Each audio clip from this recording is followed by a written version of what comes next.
All right, welcome aboard, Commissioner Mo. Recording has started. All right.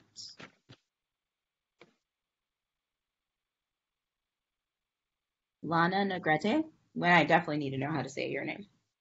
Hi, Hi. it's Negrete, but you can say Negretti. That's Oh fine. no, I want to say it right. You can do the R, Negrete. I'll do my best. All right. I, Lana Negrete, I, Lana Negrete, do solemnly swear or affirm do solemnly swear or affirm that I will support and defend the Constitution of the United States that I will support and defend the Constitution of the United States and the Constitution of the State of California, and the Constitution of the State of California, and that I will well and faithfully and that I will well and faithfully discharge the duties of the Public Safety Reform and Oversight Committee. discharge the duties of the Public Safety Reform and Oversight Committee. Welcome aboard, Commissioner Negrete. My partner could say it perfectly. He speaks Spanish for work. I clearly do not, It's okay. but I will work on it. I'll keep practicing.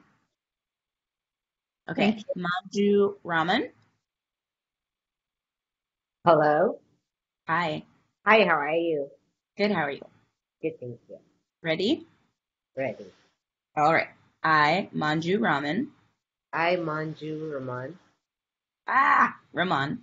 Do solemnly swear or affirm Do solemnly swear or affirm that I will support and defend that I will support and defend the Constitution of the United States and the Constitution of the State of California, the Constitution of the United States and the Constitution of the State of California, and that I will well and faithfully and that I will well and faithfully discharge the duties of the Public Safety Reform and Oversight Committee. discharge the duties of the Public Safety Reform and Committee. And Oversight Committee, that's right. And Oversight Committee. Welcome aboard, Commissioner Raman. Thank you. All right. And Angela Scott. Can you hear me? Yes, I can. Perfect. Okay. All right. You ready? No, there's an airplane flying now. Of course not. Holding for airplane. Let me know when you're ready. Okay, I think it's gone. Okay. Okay. I, Angela Scott, I, Angela Scott, do solemnly swear or affirm do solemnly swear or affirm that I will support and defend that I will support and defend the Constitution of the United States and the Constitution of the State of California, the Constitution of the United States and the Constitution of the State of California, and that I will well and faithfully and that I will well and faithfully discharge the duties of the Public Safety Reform and Oversight Committee. discharge the duties of the Public Safety Reform and Oversight Commission. There we go. Welcome, Commissioner Scott, and welcome everybody. Exciting. All right. Next on the agenda is, let's see.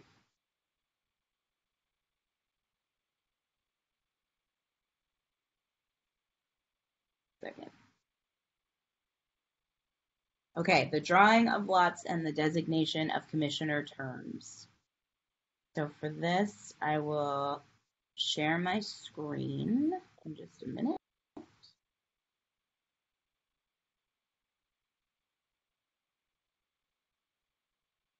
I will begin with our youth members who will be drawing for either a 2-year term or a 4-year term. Since there are only 2, I will do it the old-fashioned way, and then for the rest of the group, I'm going to use an app.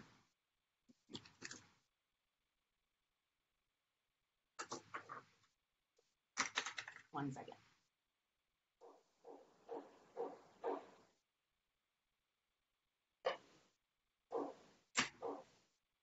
Here are the term lengths.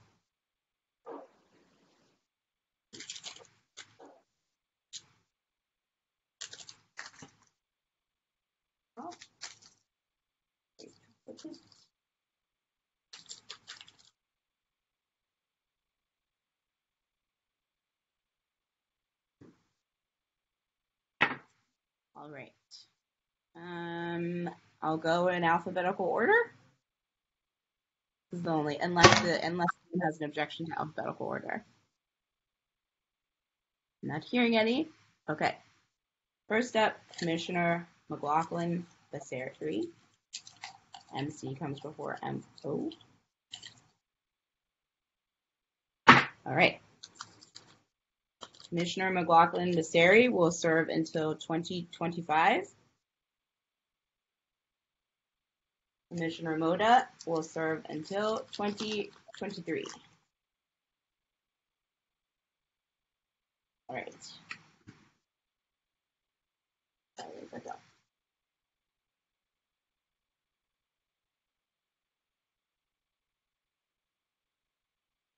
Okay. Now we will do the remaining 9 commissioners. And I'm going to share my screen with Google Chrome. Should be a wrong Chrome window. I am planning a vacation. Okay. Let me just get something to write this down on. So I am going to continue going in order. So we will start with Commissioner Brown.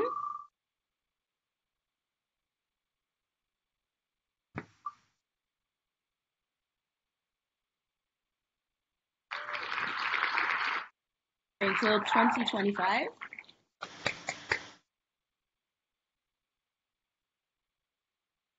All right.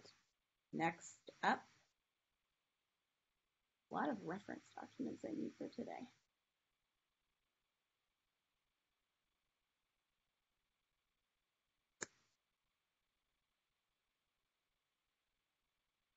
Alphabetical order. All right. Next up, George Centeno.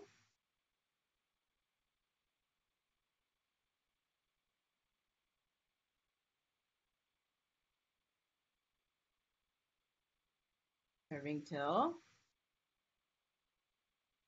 5.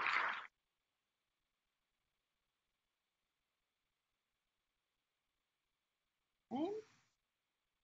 Next up, Commissioner Cruz.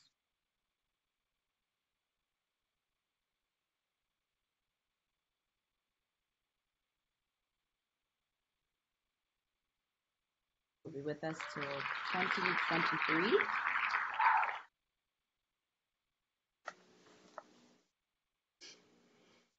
Right. Next list, Commissioner Devermont.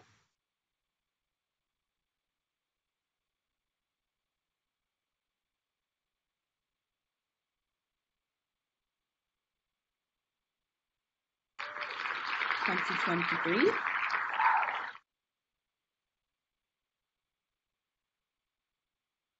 I didn't know this made sound, but I do enjoy it. Let's see. Commissioner Miller.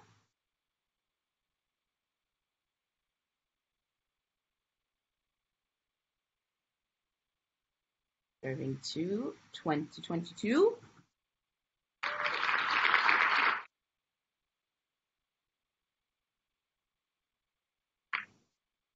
Okay. Commissioner Morena.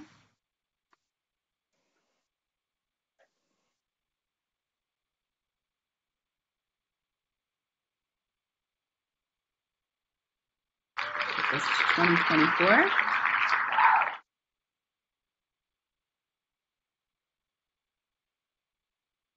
Okay.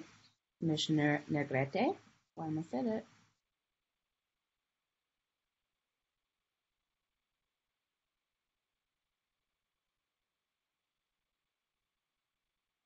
With us to 2022.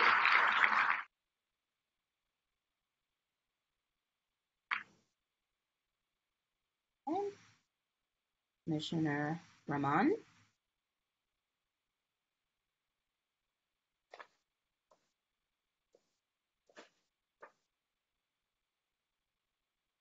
With us through 2024.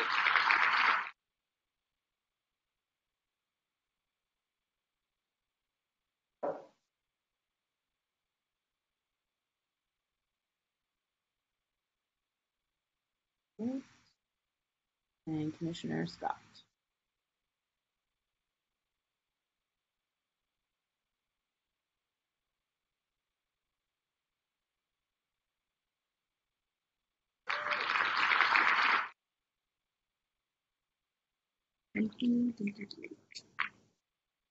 All right. Thus ends the Wheel of Fortune portion of our agenda. Next up, appointment of chair, vice chair, and secretary. For this, as I have been instructed, I'm sort of going to turn it over to you all. If there are those who would like to put their names forward, now is the time. Do we also Well, do we also nominate somebody else? I have a question, a clarifying question. Mm-hmm. Can you put your screen down? Yeah, there you Yes. go. I guess it was my understanding, I thought that you were going to act as the secretary. I do. That's correct. So we're still voting on the secretary?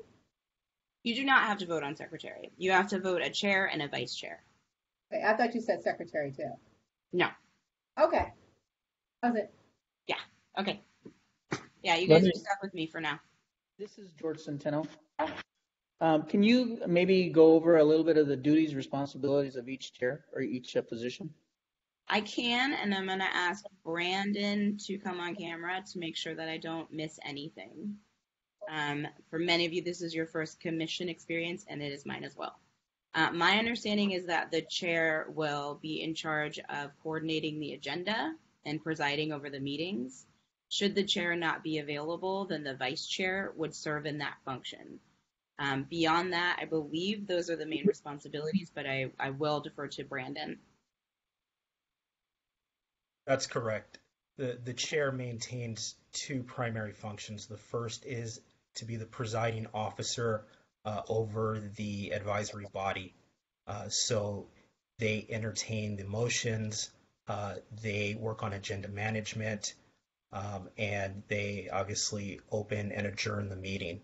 The second function is to work with the staff liaison to set the agenda for upcoming meetings. That can also be done in conjunction with the vice chair because the vice chair serves as the chair in the chair's absence. So it's always a good idea to have the vice chair involved in those type of functions as well. Thanks, Brandon. Commissioner Brown, I see your virtual hand, and Commissioner Miller, I see your actual hand. I don't know which one went up first. I though. think Craig was before me, Okay. and Angela was before me as well. Oh, sorry, Angela. Thank you all. A question and a comment. The question is, what would be the duration of the terms of these officers? And a comment is just, I don't know if it's appropriate now or a later date, but I would be very, very concerned about the agenda setting of this commission, the weight of that responsibility being on any one member. I'm not sure that 2 members is sufficient for that task. I can answer the first. As discussed in our previous email with the full commission, you have the option of just simply appointing a chair and a vice chair now for a 1 or 2 year term. Or you can appoint a chair and a vice chair now to serve out the rest of this fiscal year. So that service would end on June 30th. And then you could appoint a new chair and vice chair on July 1 if you chose to go that route.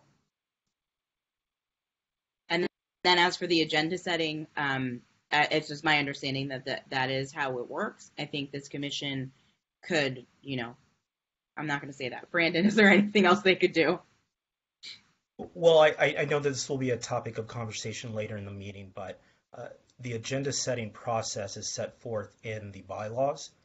And right now, of course, because this is a new commission, you do not have an adopted set of bylaws. However, the clerk's office has put together a template set of bylaws that we are asking all commissions to adopt. And in fact, on June 8th, before council by resolution, we believe will require all agendas to adopt the template bylaws. In the bylaws, what you'll see is that agenda setting is done at the discretion of the chair with help from the staff liaison. However, individual commissioners do have an opportunity to submit agenda items for consideration on future agendas. Thank you. And I have additional questions, but I'm not next. Okay. I think next then is Commissioner Scott, then Commissioner Brown, and then Commissioner, I saw another hand and then it disappeared, and then Commissioner Centeno. It's me. Thank you. So, and then one more question. Are we allowed or can we, I guess, nominate someone as well, right? Okay. Yes. Circle back. I have someone to nominate. Okay. Commissioner Brown? So I want to throw my hat in and say I'm very interested in serving as chair.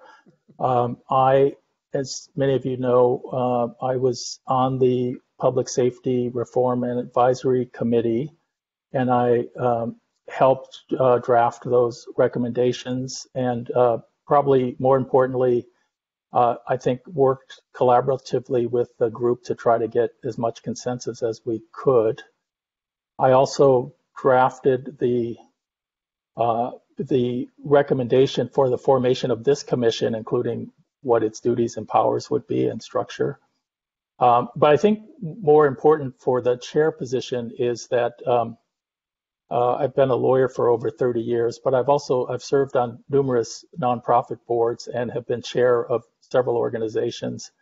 And the thing I think a couple of things that I'm proficient at is one is running efficient meetings, and I would like to hope and wish that we won't run, late into the night like some other bodies do.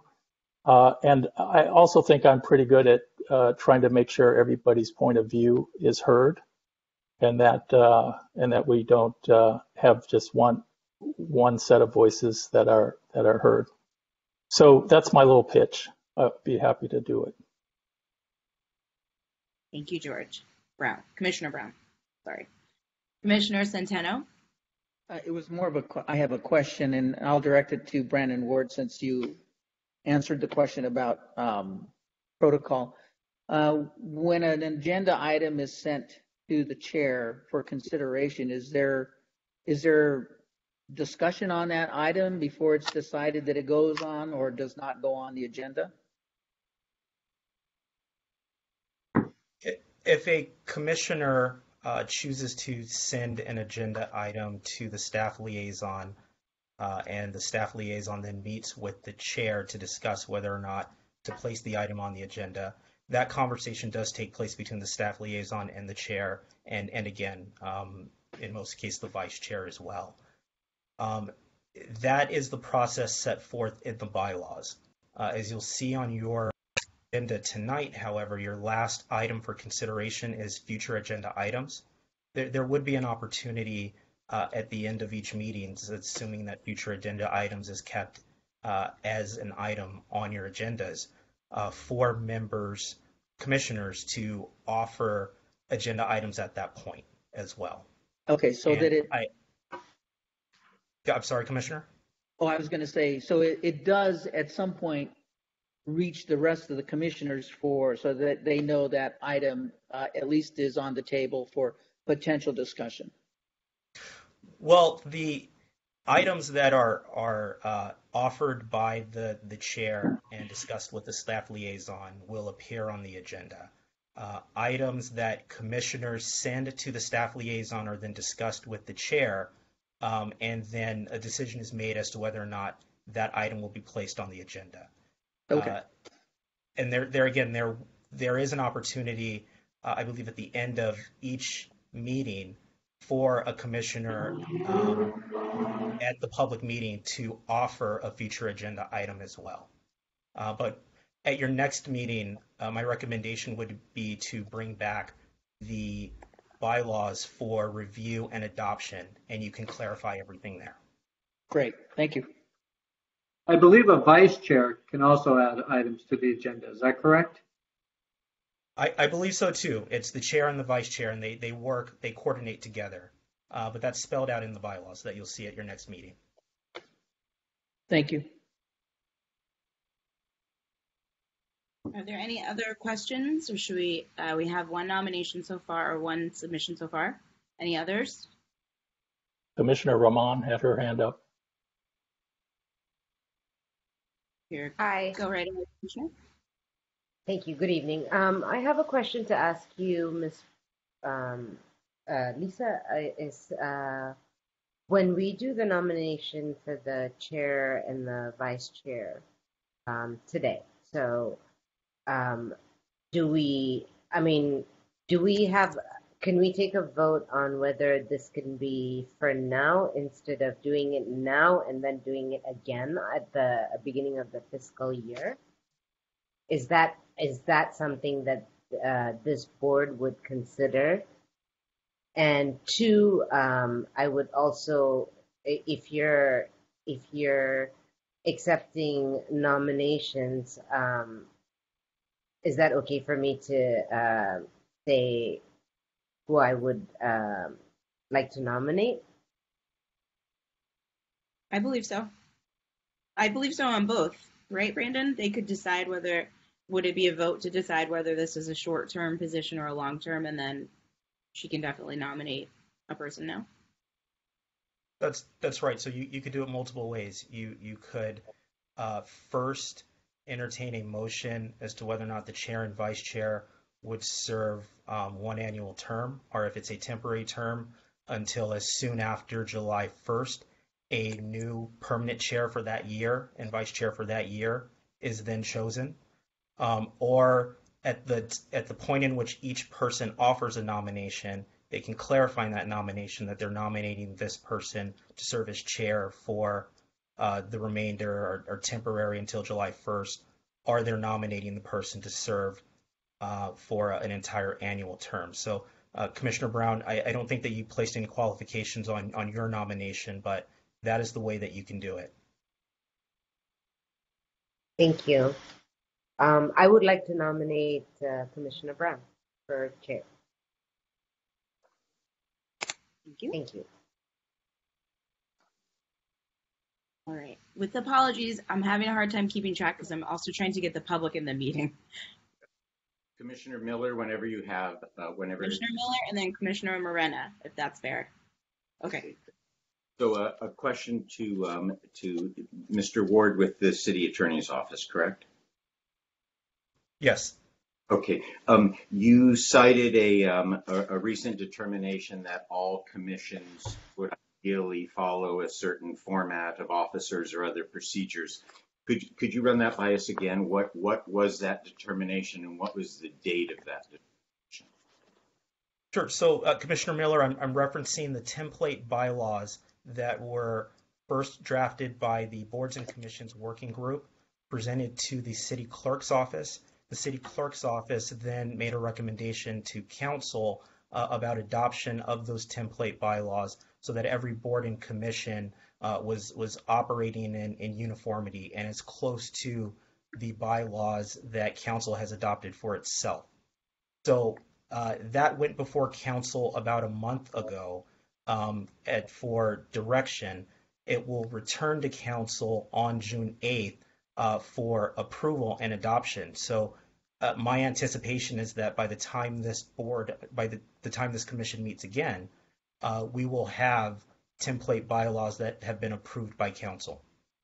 Well, given that the councils are appointing authority, I think that's well, I guess that's true of most commissions, if not all of them. But that seems highly relevant. The other thing I would just point to is that a much anticipated report, came out on May 4th.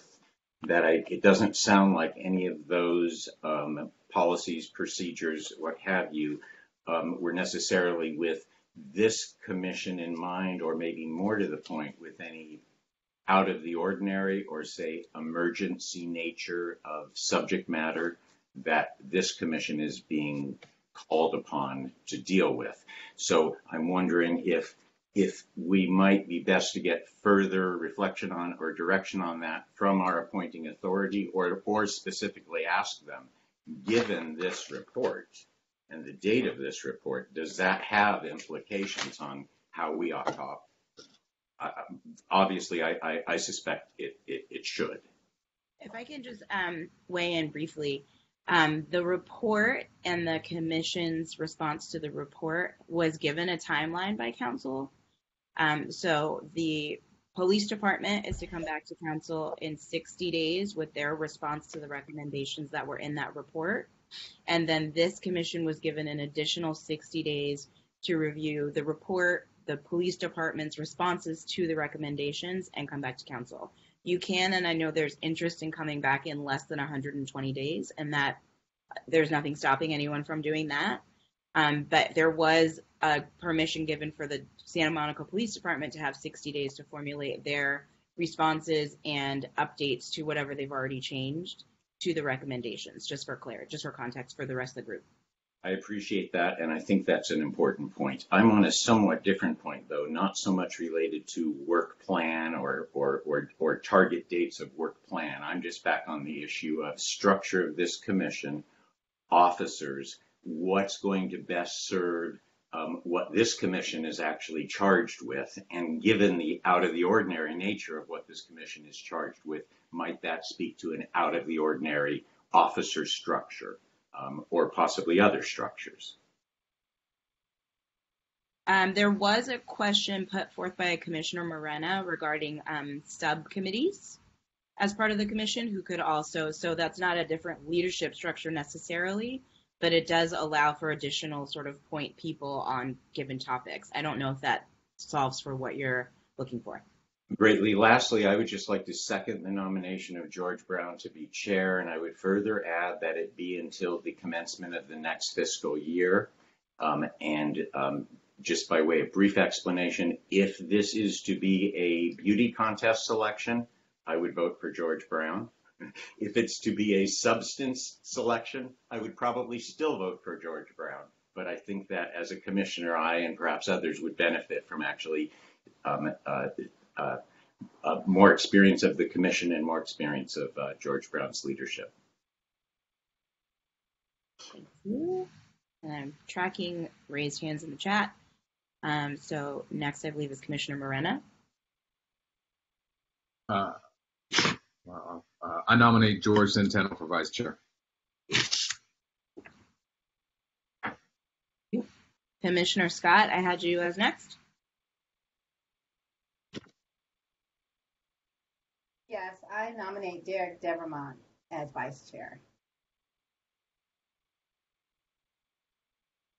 Thank you. Okay. Do I see, are there any other hands up? Yes, Commissioner Rahman. I nominate Commissioner Centeno as vice chair. Okay. Brandon, do nominations have to get a second? No, nominations do not have to be seconded. Okay. Are there any other nominations from the commissioners?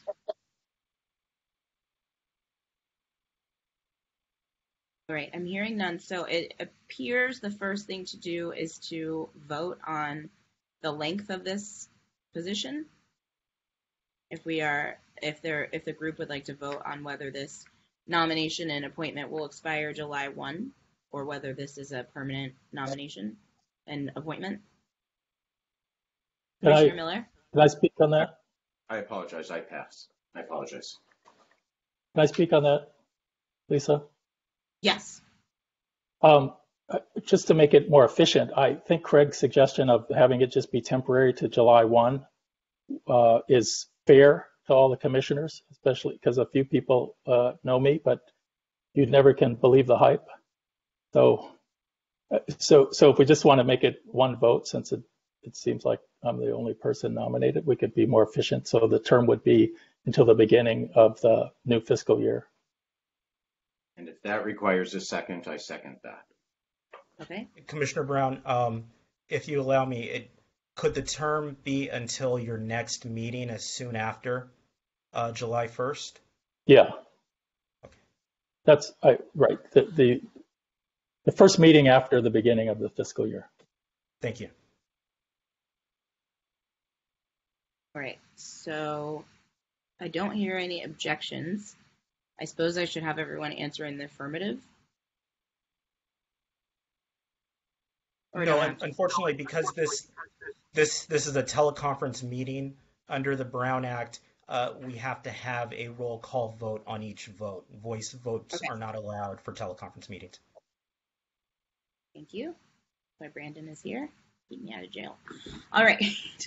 So we are voting Commissioner Brown as the chair of the Public Safety Reform and Oversight Commission for through to the first meeting after July 1st, 2021.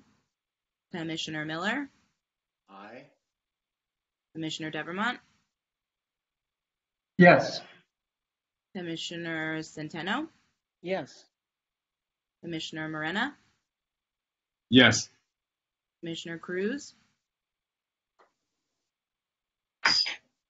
Commissioner Negrete, Yes. Commissioner Roman, Yes. Commissioner Becerri, sorry, the whole thing wasn't there. Yes. Commissioner Mota,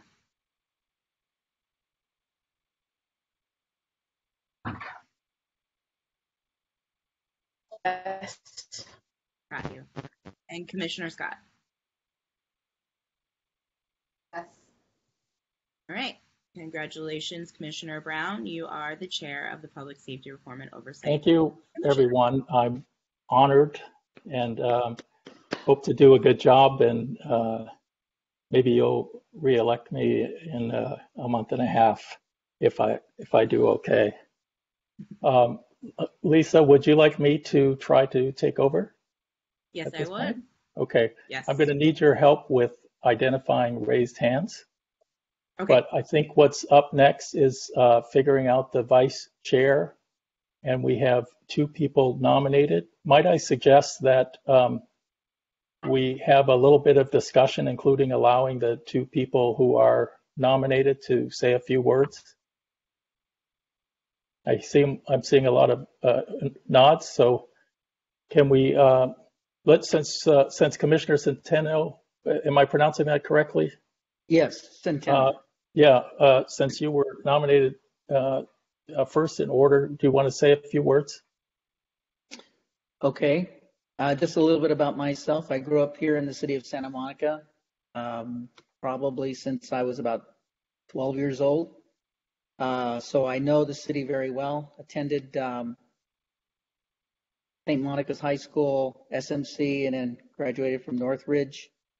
I'm a parishioner of St. Monica's, a parishioner of St. Anne's. Grew up in the Pico neighborhood. I'm of Mexican American descent.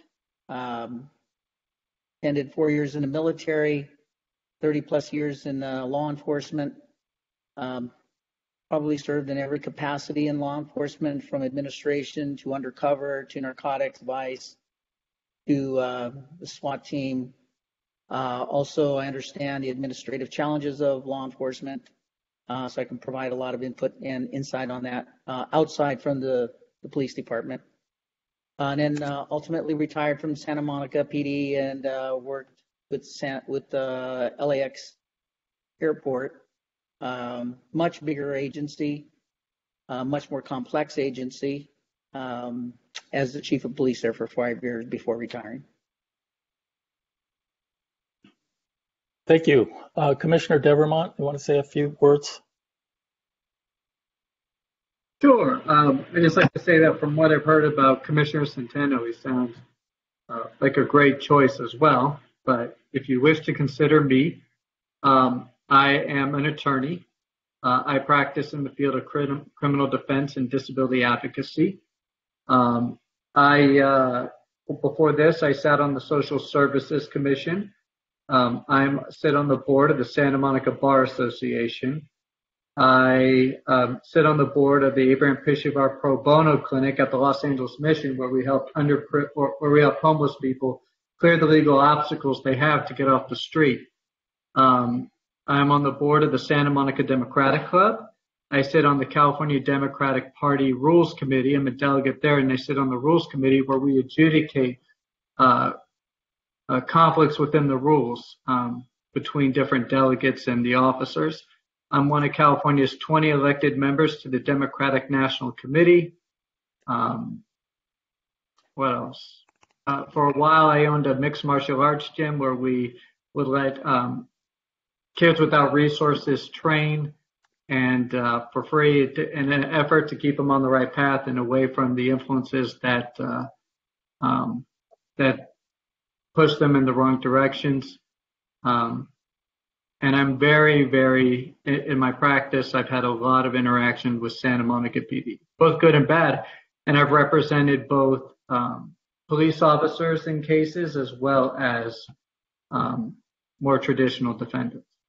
So that's it. Thank you, Commissioner Devermont. Is there anyone else that would like to speak on this question before we vote? No. Okay, I'm not seeing any. So, Ms. Parson, can you call the vote? I certainly can. And I guess you would just ask each person which person they're voting for. That's right. So, and I assume individuals can vote for themselves. I'd like to vote last, please. All right, I was going alphabetical order. Gonna make it difficult. All right. Commissioner Centeno? Myself. Okay. Commissioner Cruz?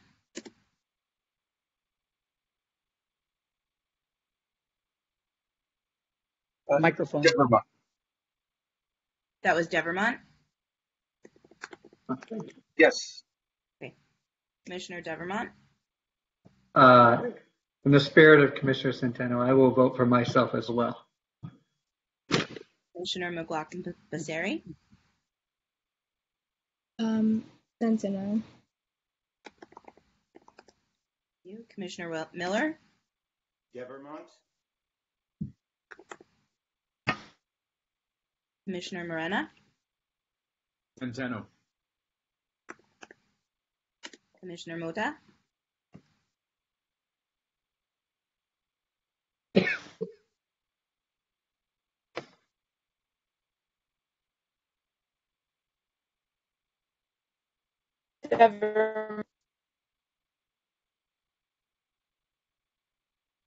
Sorry, I couldn't hear. Could you repeat? You need to repeat. Devermont, please. Devermont? Commissioner Negrete? Centeno. Commissioner Ramon? Commissioner Centeno, please. And Commissioner Scott? Devermont? And Commissioner Brown? You guys have to do this to me, didn't you? I think both obviously would make wonderful vice chairs.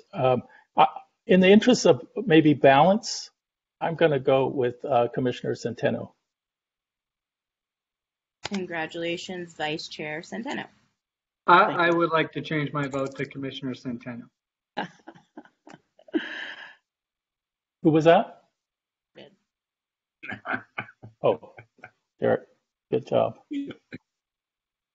He's done this Okay. before. Be careful. Let's move on, folks. I would like to suggest, if I may, move up in the agenda item the document that was attached labeled Proposed 100-Day Work Plan. I think it might help us organizationally if we just talk about that for a moment, because we will overlap with the later agenda items. And I know we have training on the agenda, but I think we can deal with that down the list a bit. Can I get maybe a show of hands about whether it would be okay to move that agenda item forward? Yes? Hands? Okay. Looks like a sufficient number of people are okay with that. So let me talk a little bit about this document and then throw it open for discussion. What I try to set forth here is a set of things that we have to make some decisions about. And what I think we could do is go through each topic, and I think there are two basic questions. One is, do you agree that this is something we need to do? That's kind of a yes or no. And then if we do agree that that should be on our near-term agenda, the question is how should we go about it? Should we assign it to a subcommittee Brown, or what? Yes. I hate to interrupt, but just for clarification, which agenda item is this that's being moved up? And then if there's not a report from staff on it, we would have to allow for public comment before the commission does discuss the item. Okay. It is the agenda. It was the attachment to the agenda, and it wasn't separately listed, but it would well fit within 5 and 6 and 7.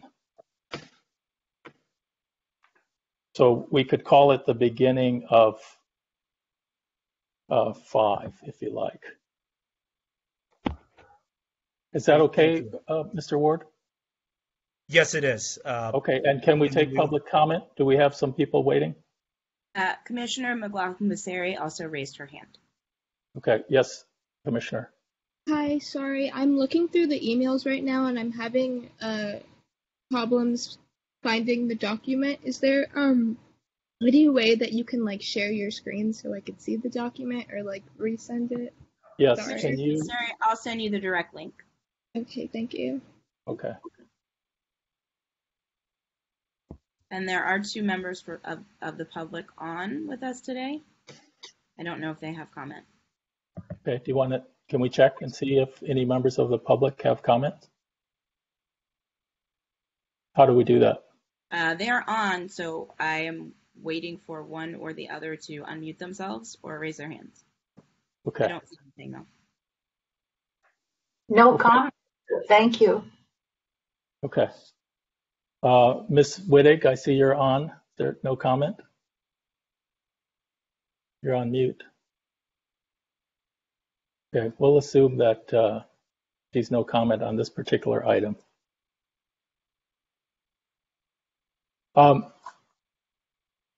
So back to what I was saying is, what I tried to do is list a set of topics that we probably could agree yes or no, should that be on the list of things we need to do in the short run?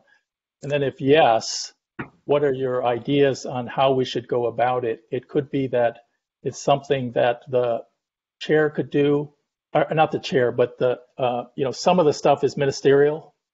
So you could assign that to a small group. Some could be a subcommittee, some might be some other approach. Commissioner Morena. Might I suggest that as we get down into the further numbers in the agenda, in the ad hocs, that we do structure a couple ad hocs, and I've got some suggestions that we can talk about at that agenda item. But I think what your plan is a great structure to go about kind of this reform concept and the direction from the City Council. And when we create those ad hocs, that they can then tackle different parts of your structure. And I think that we can set up the ad hocs so that they do fit within some of those topics. Okay, Commissioner Centennial.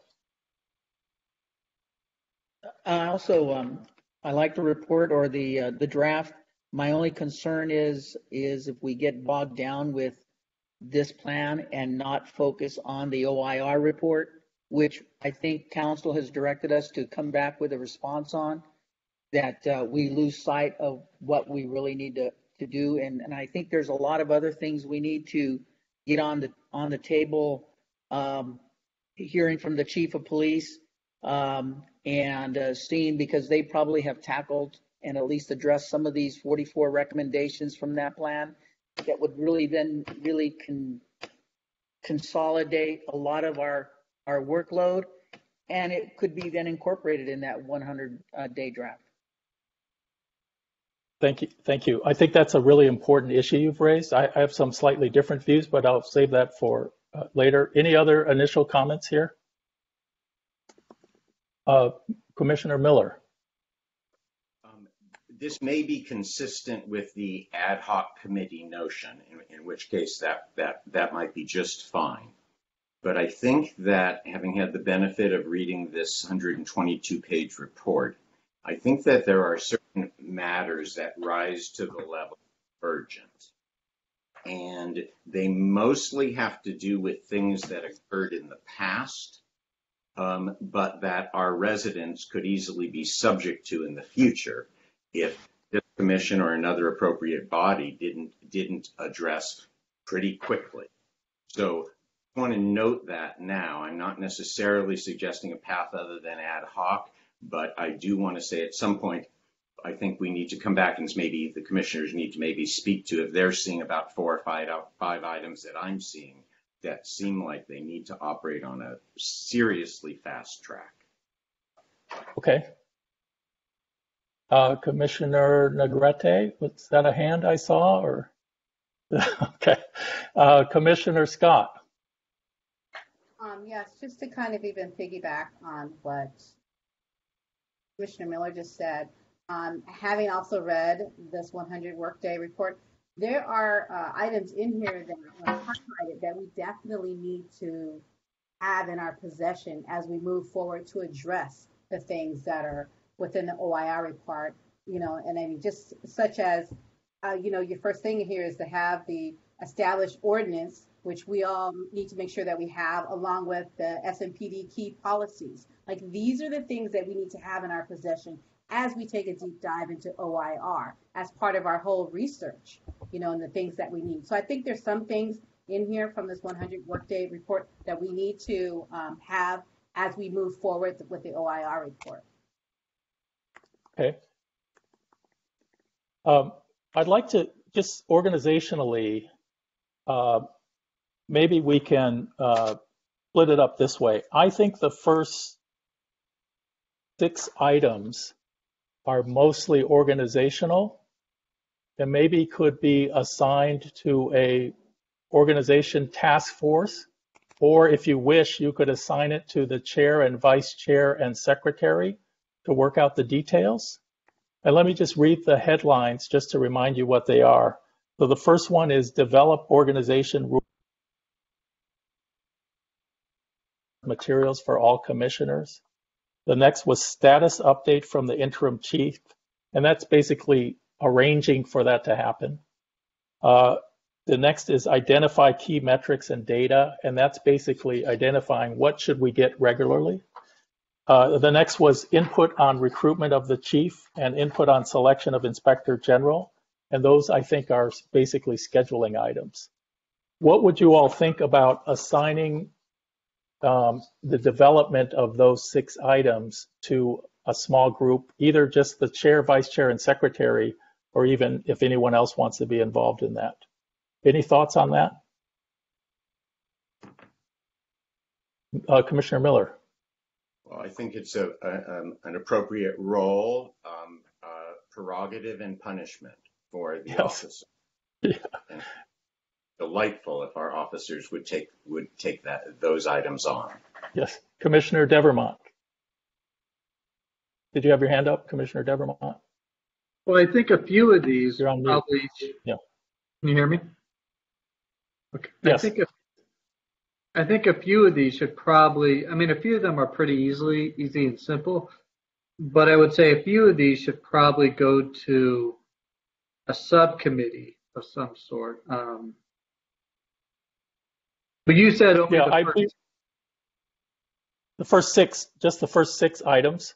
And I think the items isn't to actually finally decide anything, but it would just be to efficiently come back with all the stuff and saying, here's what we think makes sense.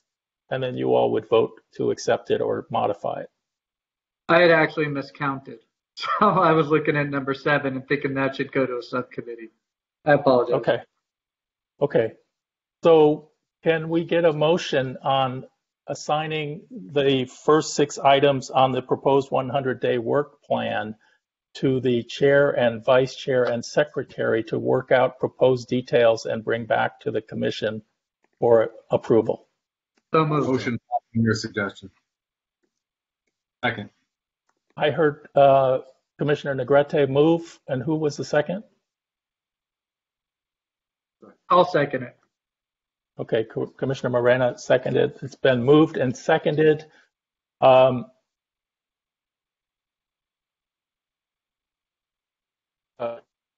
Ms. Park, unless Mr. Ward tells us I have to ask for discussion, further discussion.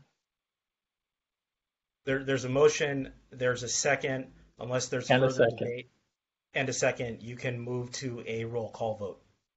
Okay, let's move to a roll call vote unless anyone urgently puts their hand up.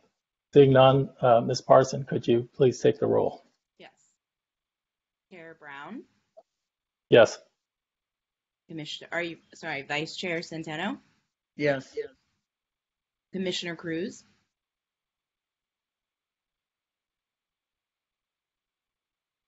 Yes. Commissioner Devermont, Yes. Commissioner McLaughlin-Passeri, Yes. Commissioner Miller, Yes. Commissioner Morena, Yes. Commissioner Mota, Yes. Commissioner Negrete, Yes. Commissioner Rahman, Yes. and Commissioner. Okay. I actually did not hear Commissioner Scott. Sorry. Yes? Thank you. Okay. So it sounds, motion pass. So just thinking about efficiency here, I think the two big things on here that have time elements are the next item, which is the proposed initial recommendations on potential reforms to complaints, investigations, and discipline. And then the whole issue of what does this group do with the OIR report. Happy to do them in either order. Actually, let me suggest that we do the first one first, because I think that may be even a little bit easier than the OIR discussion. And let me set it up by reminding us about what this is about. So in the initial recommendations from the Public Safety Reform Advisory Committee and about setting up this commission, we essentially punted on an important question. And that is, what role should this body have in oversight of complaints, investigations, and discipline? And the default that's set up in the ordinance, which you all should read, is that we will have, if we do nothing, we will have the ability to get information on what the department is doing with respect to investigations and discipline and complaints, and we will have the ability to comment on that. Over the decades, there's been many different approaches to civilian oversight of the complaint, investigation, and discipline process, each of which has significant challenges.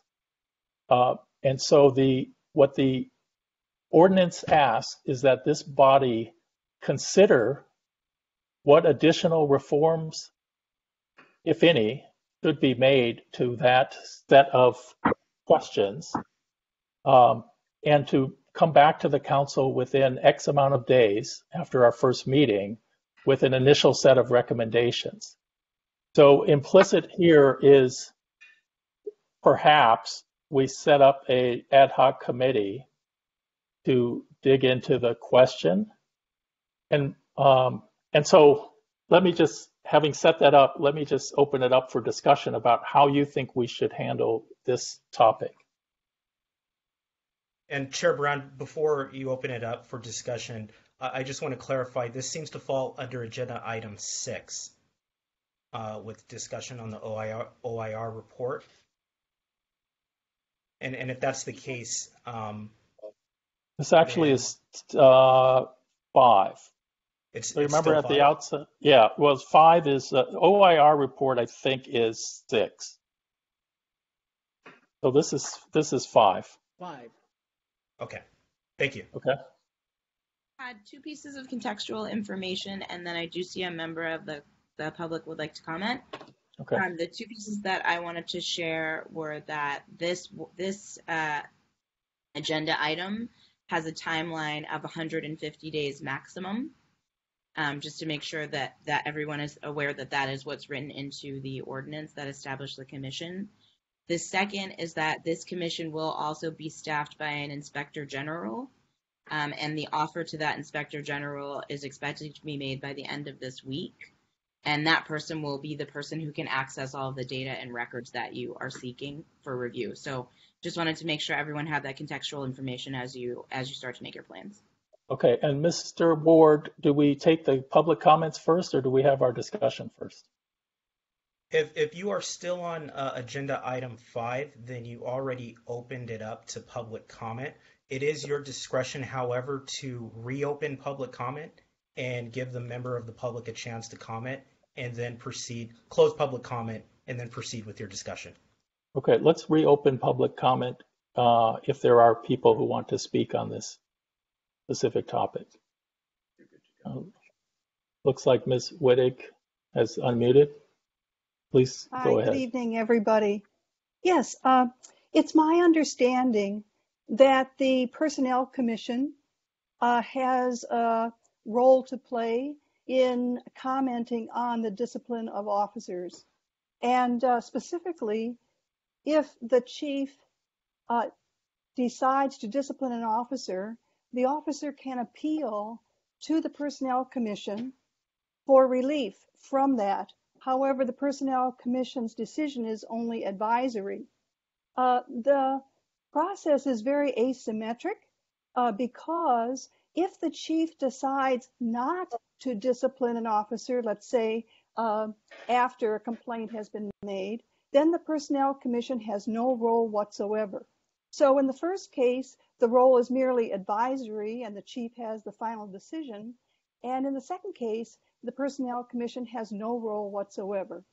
So I would hope that this commission would take a strong stand about examining the ways in which members of the public who file complaints can have more of faith that the Personnel Commission and or this commission will examine decisions no matter what the chief recommends, so that it's only increasing rather than decreasing or accepting the status quo. So when you do this investigation of the role of this commission, I hope you'll take a look at what the Personnel Commission is doing and then see if there's a role for this commission to enter into the process in a more robust way. Thanks.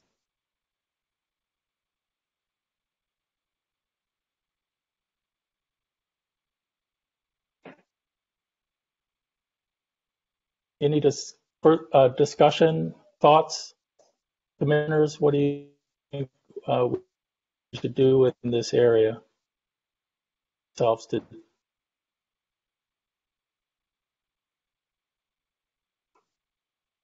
I'll jump in. I still think that ad hoc committees, I think, the commission's going to be around for quite some time.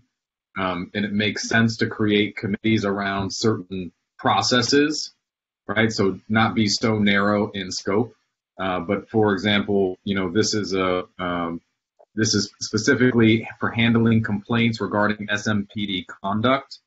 I might suggest, a city operations ad hoc committee that looks at all of city operations that isn't exclusive and specific to complaints. Maybe that's the first thing that they deal with, but there's going to be tons of other things that come up with regards to city operations and different connections in the city.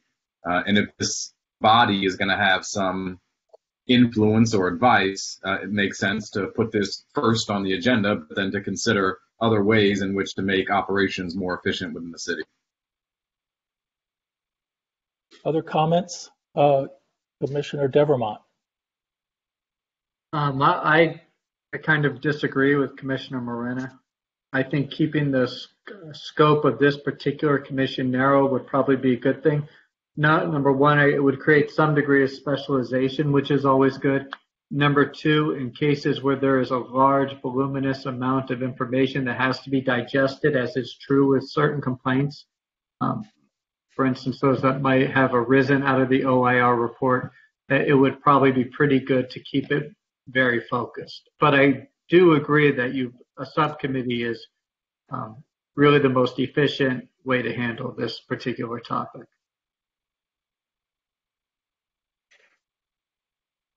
Commissioner Centeno? Oh, Commissioner Rahman? Thank you. So I just wanted to understand the question that Ms. Wittig posed. Is this, was it just specific to the public complaints of police misconduct? Or, are we taking on more of an HR role in submitting?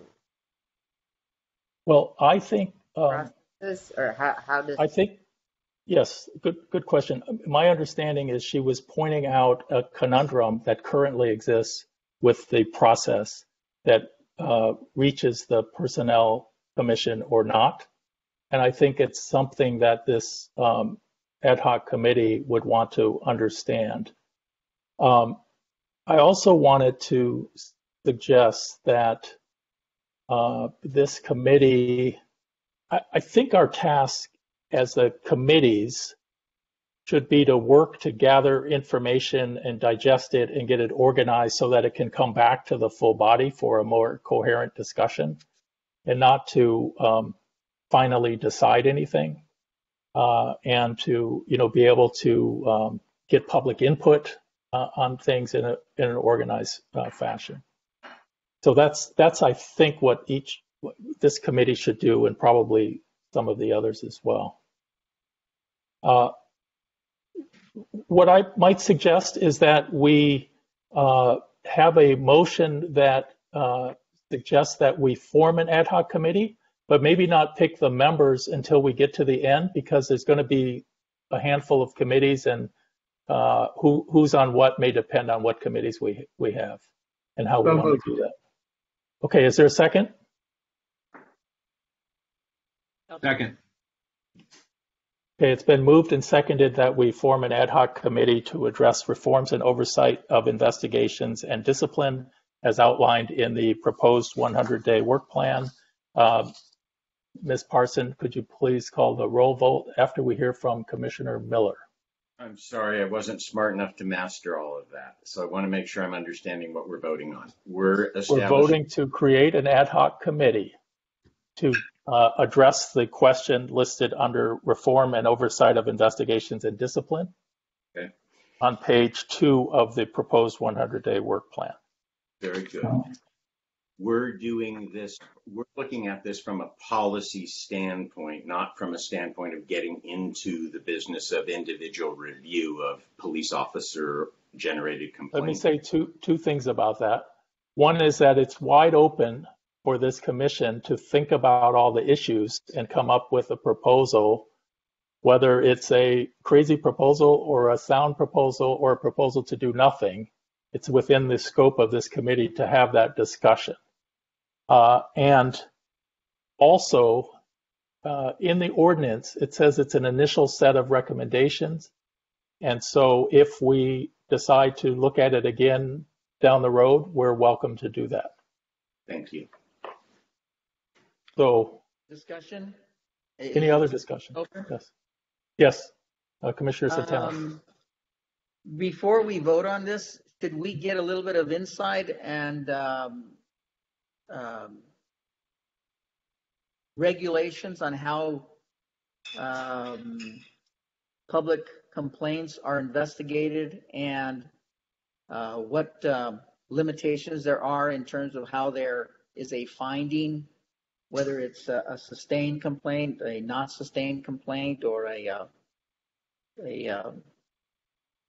within policy complaint. Yes. And not getting into so much, what the disciplinary aspects of it, but just how a complaint is investigated.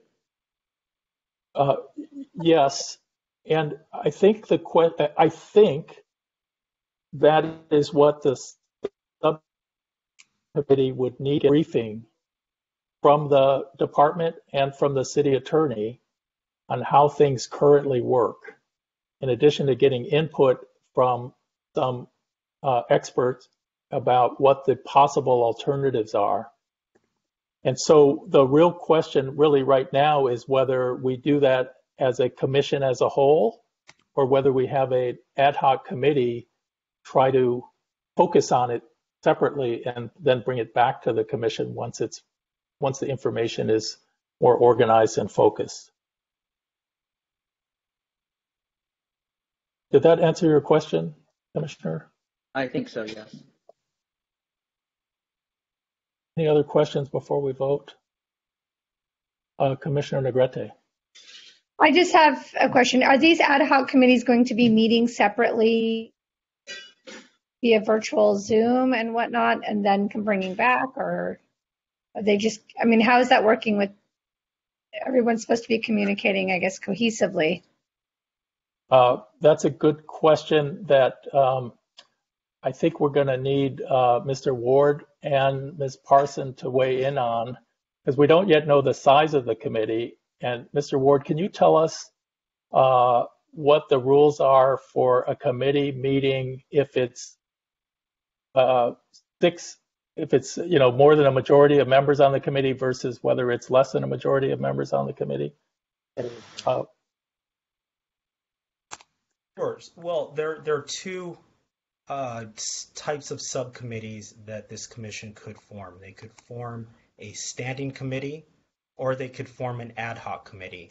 Standing committee is one with a more continual subject matter jurisdiction, one that does not dissolve and would be subject to the Brown Act. So a standing committee would be less than quorum, and all of the agenda noticing and all of the Brown Act requirements that this commission is abiding by today, the standing committee would have to abide by as well.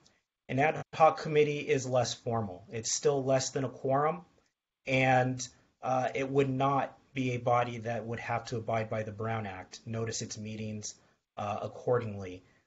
It would dissolve because it would only be formed for a very limited scope and a very limited purpose. Regarding if the meetings would still be held virtually, the city is still in a virtual meeting posture.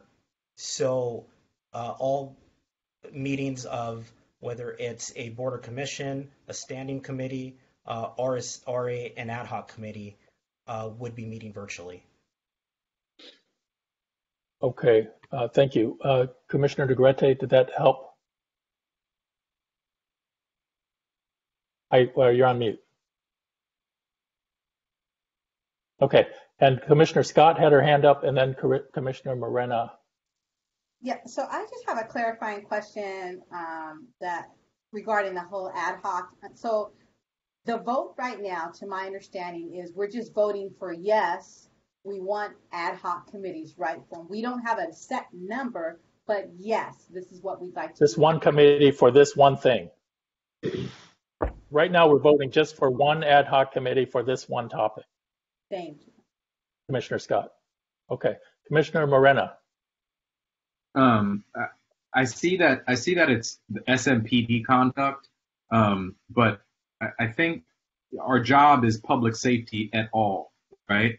And so does that go beyond SMPD, and are we looking at public safety beyond what SMPD and sort of other?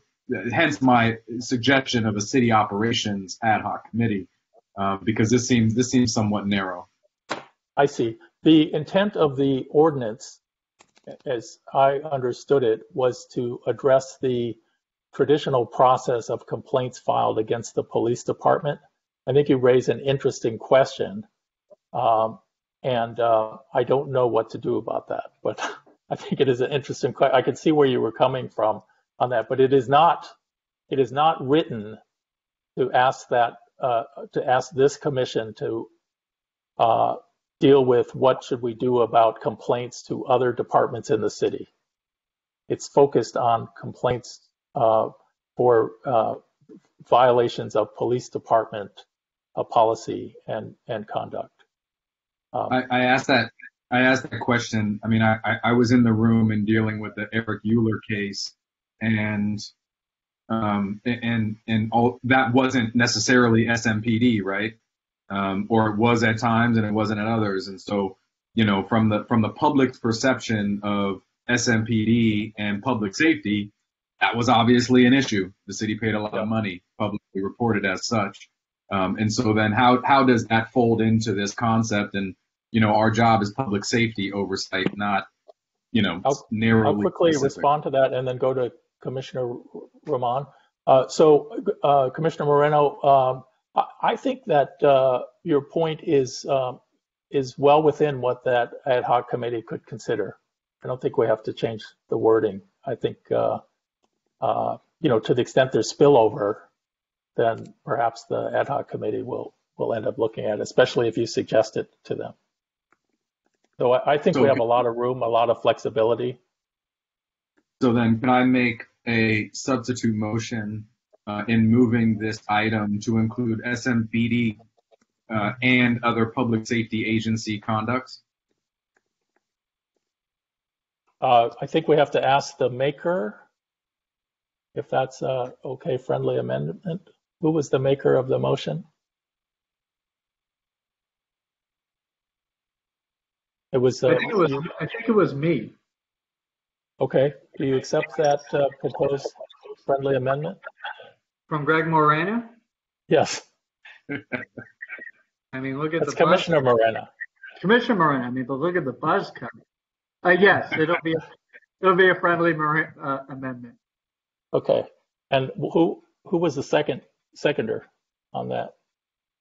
I was, or Angela. Okay. Thank you. So is it okay with the person making the second? Okay, good. And Commissioner Roman? Thank you. I do have a question for Commissioner Centeno to sort of gauge an idea on, since you have the most law enforcement experience, if you could just give a brief recap on how the structure was if there was a public complaint lodged prior to you leaving the department. Well, the way I understand it is that if a community member files a complaint against a police officer or police officers, then the department is obliged to investigate that complaint. In the process of investigating that complaint, they can discover and determine whether the complaint was valid or sustained, or that the complaint could not be resolved, whether to determine whether it was factual or not factual. So they couldn't sustain it or not sustain it. And then otherwise they determined that the actions of the officer occurred, but that the actions were within policy and reasonable. So, and then that's basically, then they would respond back to the complainant as to what the department found. And they don't get into whether, if it was sustained, they don't get into the discipline of the officer. That's a separate issue and handled internally within the department and within the city.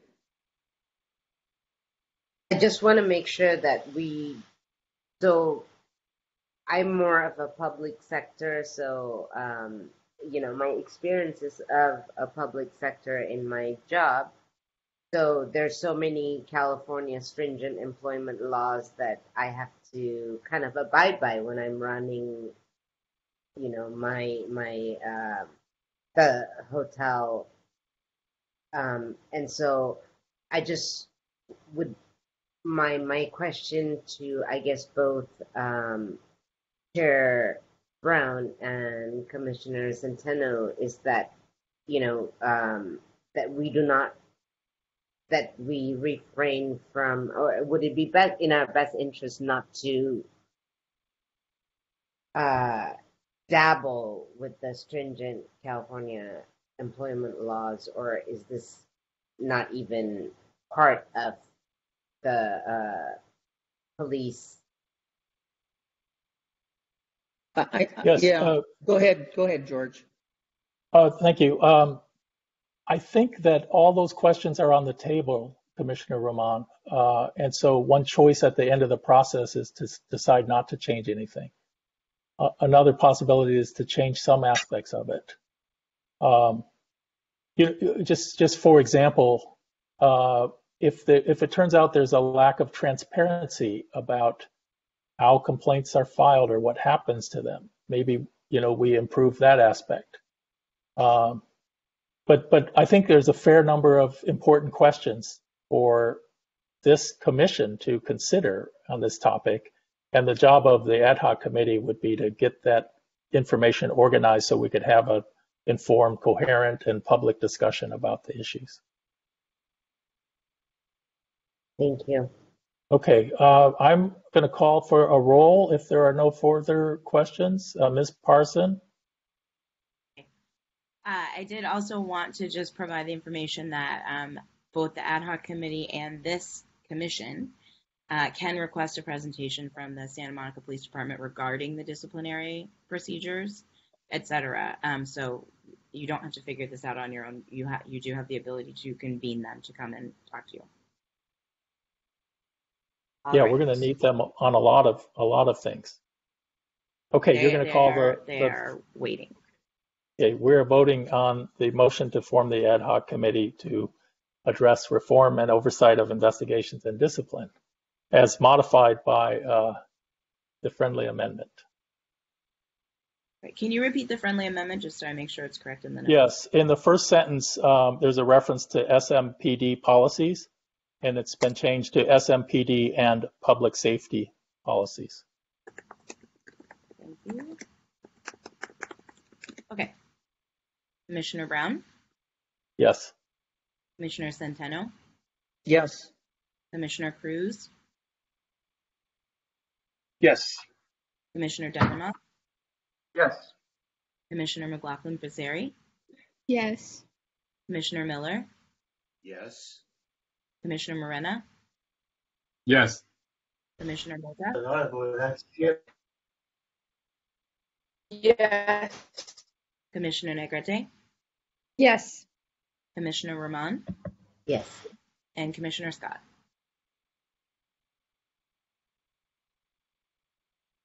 I didn't hear you again. I think I did it so quickly. Yes. You have an itchy mute finger. Okay. I'm just looking at the time, and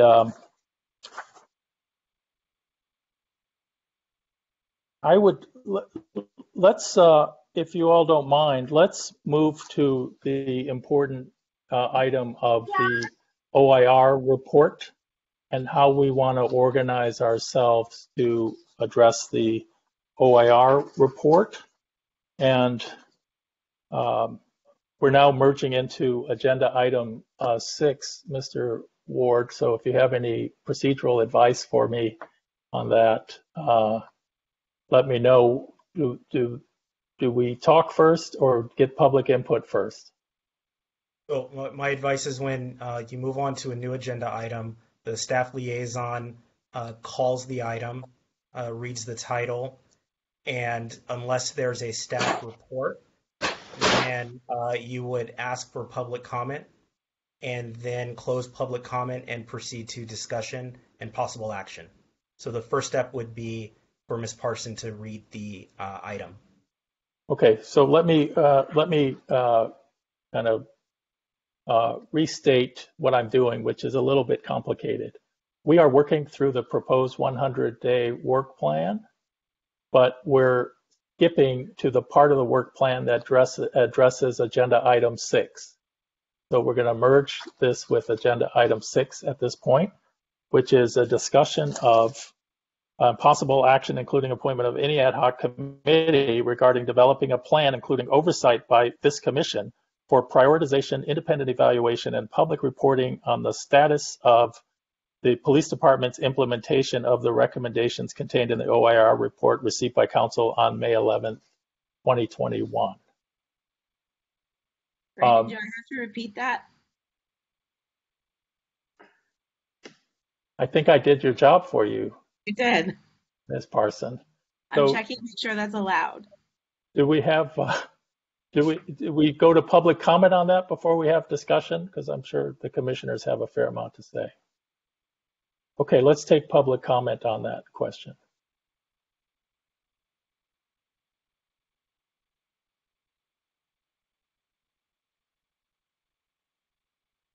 Okay, looks like there's none. Let me just toss out a couple of ideas. I know you all have a lot to say about this. For discussion purposes. One is, I think that there's a lot going on in the OIR report. There's a lot of crossover between issues raised in the OIR report with things that that were raised by the prior committee and in the recommendations. And there's some risk that the commission could get bogged down, depending on how we handle this, could get bogged down in doing nothing but dealing with the OIR report for the next year, which I don't think we want to do. And then let me make one more observation and then throw it open to get all of your views. I think one important thing that we don't want to miss is allowing the public to have further and continued dialogue about some of the issues that are that were raised in the report. So let me just stop there. And the question on the table is, how do we as a commission want to approach the OIR report issues, including responding to what the city council had asked us to do, which is to come up with a work plan regarding how we want to have some oversight over the implementation of the OIR recommendations. So let me stop talking and throw it open. And can you guys raise hands physically so I can see, because I'm not monitoring the chat. Okay, Commissioner Devermont. I would think that we need an OIR specific subcommittee. And what would they do? It would review the report, take the recommendations or the lack of a better response from the police department, and they would evaluate it, take testimony if needed, and produce a report with further recommendations based on all of it together. Commissioner Moreno. I'm sorry, and obviously take whatever that is to the whole commission, and the whole commission would respond based on those. Commissioner Moreno and then Commissioner Centeno. So I would recommend that we set up at least 2 ad hoc committees of not just committee members on this board, but at least 1 or 2 committee members on this board, and up to 5 or 7 committee members also from the community, so that we get some diversity. And those 2 at least ad hoc committees I'm suggesting is a business committee and a social justice committee. And I think that with those 2 committees specifically, and potentially more, what they do is they look at the OIR report as number 1 on their to-do list.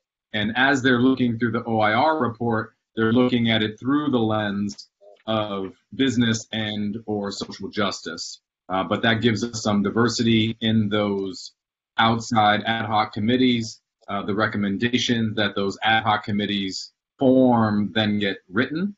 That written recommendation from those committees then flow up to this board, and then this board collects all of the documentation and forwards it to City Council as this board wills. Commissioner Centeno. I agree with Commissioner Moreno. I'd like to add that I think we really, as a commission, we really need to be brought up to speed by the police department as to procedures and then specifically what they are doing with regard to the OIR report, so that a lot of this stuff can be either eliminated or consolidated and as being addressed. And if we don't agree with how it's being addressed, we can make our recommendations at that point through the various ad hoc committees that Commissioner Moreno has suggested. Okay, Commissioner Negrete, did you have your hand up? Yeah, I'm echoing what Centeno is saying, that it seems that there's definitely some research and some information we need to gather before we start to do repetitive work, and maybe some of these recommendations need to be modified because maybe there has been put in place since this report or since the events of May 31st occurred. And then also, I just wanted to clarify, you had said subcommittee, Commissioner Moreno said ad hoc, which dissolves and doesn't follow the same format. So I'm just... My mistake. Ad hoc. Okay, I just want to make sure what we're looking at in terms of, because then that becomes a long-term as opposed to a dissolved, and what that process would look like in terms of timing and getting the work done in the time frame that we need to do. If we are, I think we should include the community, but what does that look like? Who's managing that process once we form these committees? If there's 500 people that want to be on it, how do we manage that? Is there a limit and whatnot? Commissioner Miller and Commissioner Scott.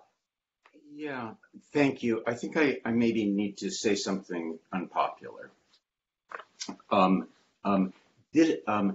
None of this sounds particularly good to me. Okay, it may in fact be good, and it may be my lacking at the moment to be able to recognize how on track we actually are. But to my untrained ear, it doesn't sound particularly good, and here's why. We've been waiting a year, a very, very devastating. It's substantive, it's thoughtful, and it's devastating. 122 pages has just finally, after much highly inappropriate delay, after an approach to policing which violates one of the basic premises, which is if you can avoid leads growing cold, don't let them grow cold. Okay, so we are now here today at the inaugural meeting of a commission which was formed, and let us not kid ourselves about this. Were it not for the matters of the episodes of 531, there would be no commission. We would not be here. It's not that the idea didn't exist. It's just, why was it enacted now? And the reason it was enacted now is because the tragedy beset our city and an entity that we have all relied on for our protection and all bestowed lavish funding upon, let the city down in a spectacular, highly visible way. And so when we have a meeting like this, and we have an item number 8 that talks about discussion and possible action regarding developing a plan, including oversight by the PSROC for prioritization, independent evaluation, et cetera, I can tell you that for anybody who happened to be on Ocean Avenue on May 31st and has been eagerly anticipating both this report and the convening of this commission, these are not satisfying words. They're actually troubling words. And as I say, it may be that I lack the ability to recognize how systematically we're actually on it. But to my ears, it doesn't necessarily seem that way. And I'll just close with this for now. It's a broader topic, but for now. In my estimation, based on that report, there are about 80 members of the Santa Monica Police Department that displayed extraordinary integrity, that put on body cameras, that activated those body cameras, and that put themselves on the line for the sake of democracy and transparency. And those 80 members were met by roughly an equal number of members of that department that chose not to do that. They didn't follow procedure. They weren't transparent. They didn't activate their body cameras. And we also know from the report that there was apparently a leadership culture which would have tended to give the 80 officers that didn't activate a sense that they were more in league with the prevailing culture of the agency than those 80 heroes that did activate. So my number one concern tonight is, what will this commission do to protect and, to the extent appropriate, promote those officers that passed the test in the moment of greatest urgency? Their training and their integrity shined through when the department's leadership and an equal number of rank and file failed. So I think that the residents of this city are very anxious to hear specifically, what can we do to protect those 80 and to nurture them and have the integrity that those 80 demonstrated become the prevailing culture at SMPD?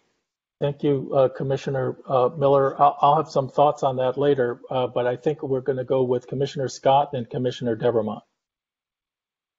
Thank you. So kind of just to echo what everybody's been saying, especially with Craig, thank you, Commissioner Miller. You brought up some excellent points regarding the organizational standpoint, right? As far as who was combat ready, who wasn't, how all of that played out that day. I guess I would add, you know, how Commissioner Morena had broke it down where it was like the two ad hocs, right? We have the business committee structure and we have the social justice. I'm wondering where, as Commissioner Miller had brought up, where do we have that vertical that looks at organization, right? And when I say organization, the leadership, the chain of command, that training, like what component does that fall in within these two categories of how we can take a deeper dive in looking, like I said, an oversight, looking at how that played out and what changes are being done. So is that our third committee that looks specifically into the organizational leadership structure of it? But I think that also we would be remiss if we didn't look at that. And, you know, and then again, but with all of these, I want to also say that I know we will have presentations, right? Not just from the police department, but even like Commissioner Morena had brought up, as far as the social justice, then we should have those social justice related community members come in and do a presentation on their experiences, whether it's like the Committee for Racial Justice, the Committee for Police Reform, the Human Relations Committee. Those committees have also been tracking all of this as well, and they can also bring in some metrics regarding what has happened from a social justice standpoint. So when we look at that, I would also recommend that we make sure that those members are on these quote unquote subcommittees, you know, to help us do these deep dives and to bring again all of the changes that we're looking to do. But I really, like I said, and also would behoove everybody, please take the time to read 127 pages. Please take the time to do that and to highlight and to pull out your key points and what are your takeaways from all of the 28 recommendations that they have, or I think it's 28. 44. 44. Thank you. Yep, it is. Okay, Commissioner, I'm sorry, Commissioner Scott, please finish. Yeah. Okay, Commissioner Devermont, then Commissioner Mota. I normally wouldn't comment on something like this, but I feel compelled given that the public is watching. I've read the report and so I understand where someone on this commission or people on this commission might formulate opinions and be passionate about those opinions. But I think it is important, imperative that if we're going to do this kind of work, that we come into it without bias, without opinion, and before we render judgment, wait till the investigations and the research are complete and done. And if we do that and we accomplish that, our opinions and our conclusions, whatever they may be, will carry more weight and will mean more to those who hear them. That's all. Thank you. Commissioner Mota,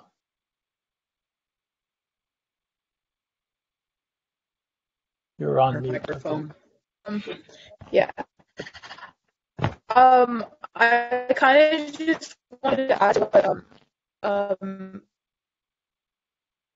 Miller said in regards to like who do we hold accountable, and but to this stuff because like even in like SMPD's first report that they had these guys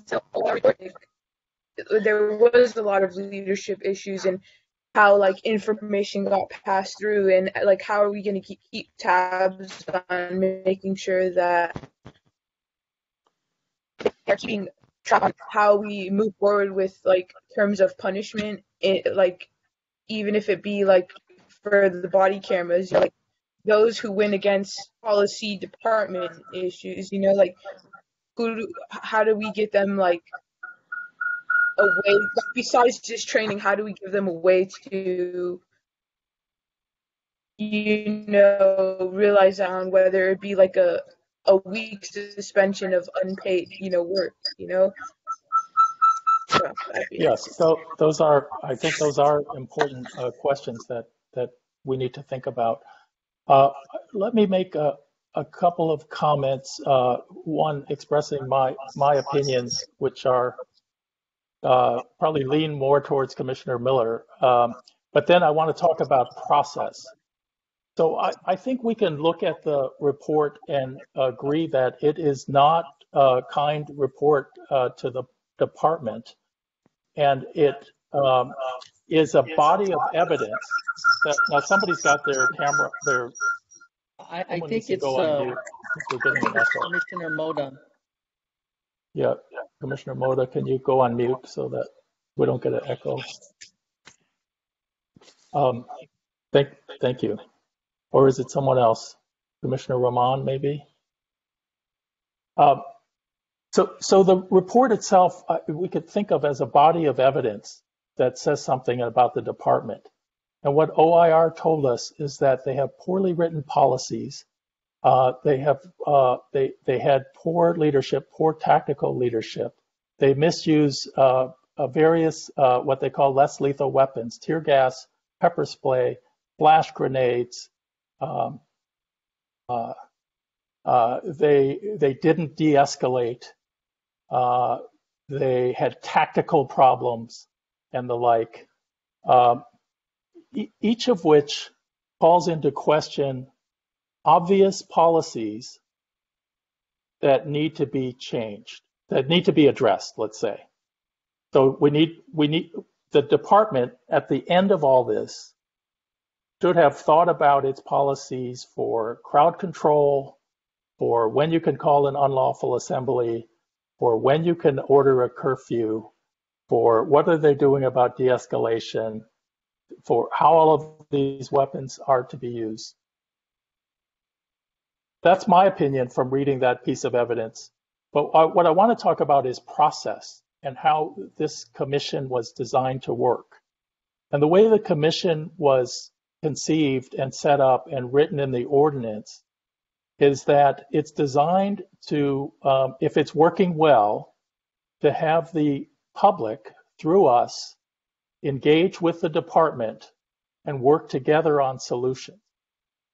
And so my thought is, if we're working successfully over the years, what will happen is when there's an issue, it's not for the department to go and do something and then come back and tell us what they did and then for us to have a report, but it's for us to work together on the identified issues and to try to work to a point where I think success is where the department leadership and this body talks about an issue, gets public input, maybe a little bit of yelling here and there when we need to.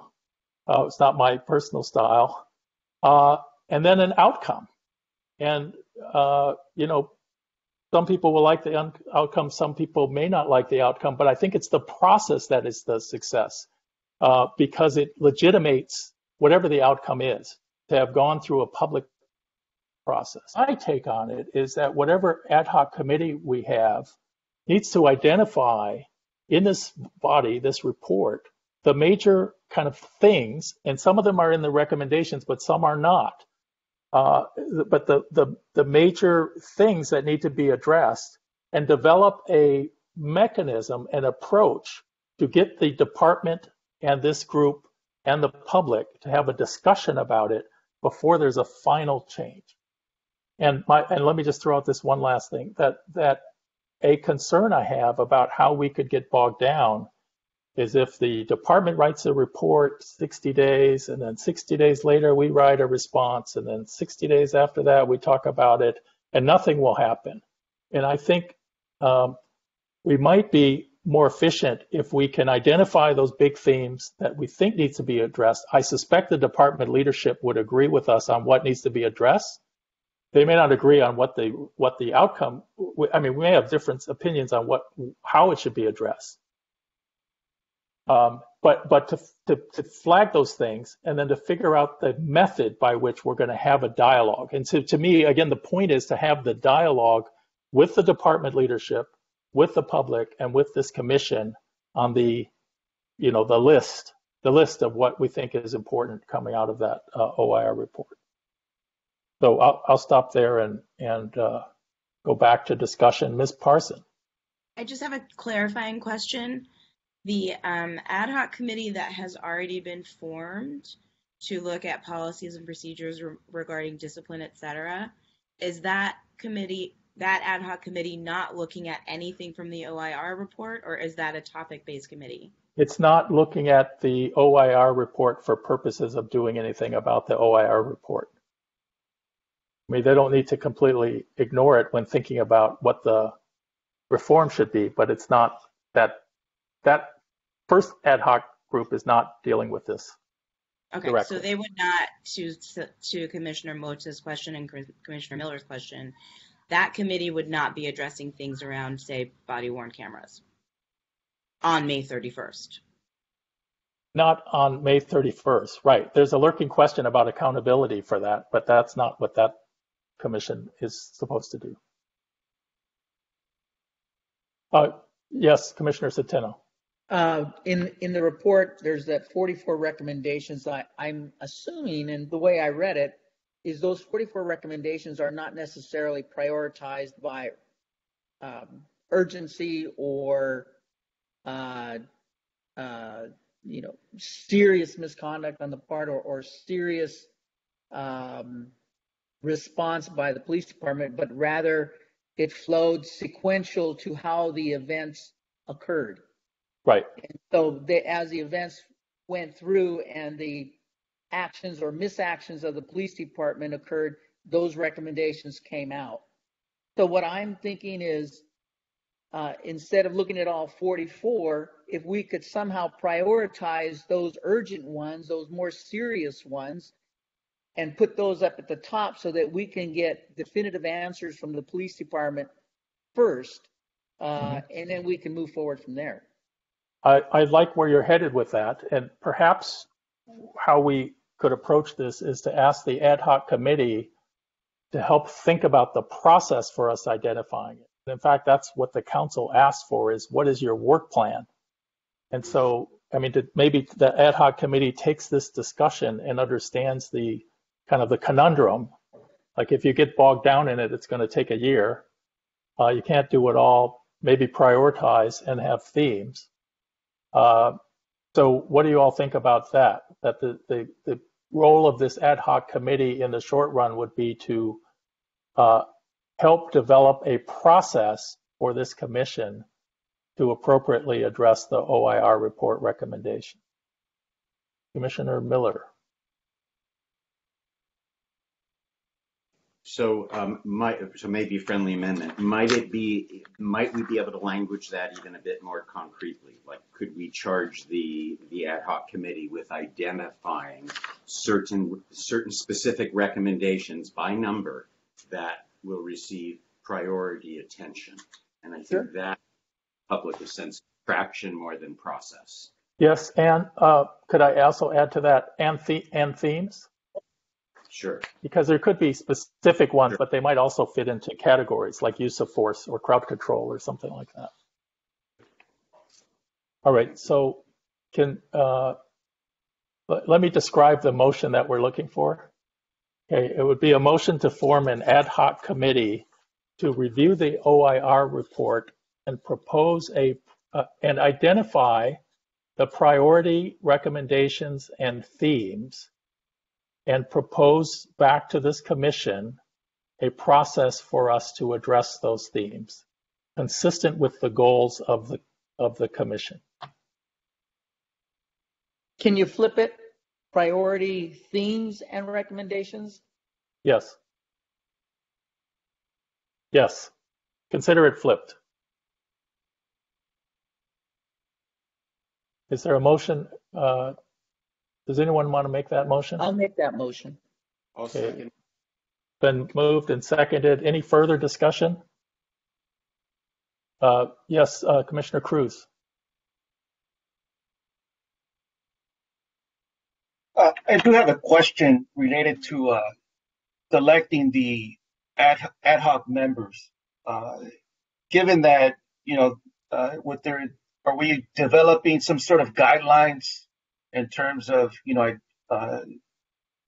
criteria to identify potential ad hoc members? And the reason I point that out is because, in reading the document, I would think that, individuals should have, some, level of background in terms of, the issues that we're addressing or attempting to address, right? So, that would be my question. Yeah, that's a great question. Why don't we turn to that, because after we decide to have the ad hoc committee, why don't we turn to that question for the two committees that we would have created, because there are several other related questions to that. Any other discussion on the pending motion? Commissioner Negrete, was that a hand raised again? No, I think you've answered it. I think I'm excited to get the work done and move forward with it. Good. Okay. Ms. Parson, can you call the roll, please? I will do so. Chair Brown. Yes. Vice Chair Centeno. Yes. Commissioner Cruz.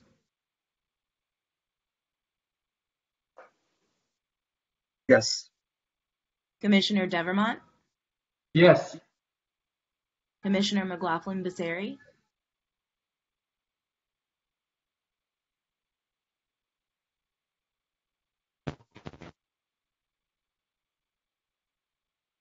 Commissioner McLaughlin-Becerri.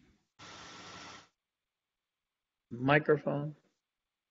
Her mic is off and her camera.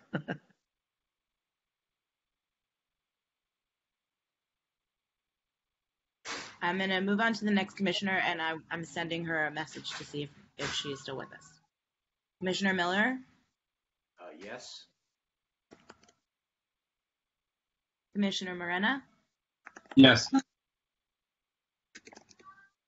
Commissioner Mota? Yes. Commissioner Negrete? Yes. Commissioner Rahman? Yes. And Commissioner Scott? Yes. Okay. The motion passes. What I'd like to do now in the interest of time is table the rest of the items on the proposed 100-day work plan until our next meeting, and then move to the question that Commissioner Cruz raised about who should be on these ad hoc committees, And let me just toss out a thought or two for discussion. One thought I had when I thought we might have 4 or 5 committees is just to let people volunteer to see who would sign up for what. I don't know that that's necessarily the best way to do it. The other point I wanted to make in response to Commissioner Cruz is that once we have our Inspector General on board, we're all going to need input on this work. And so I think any commissioner who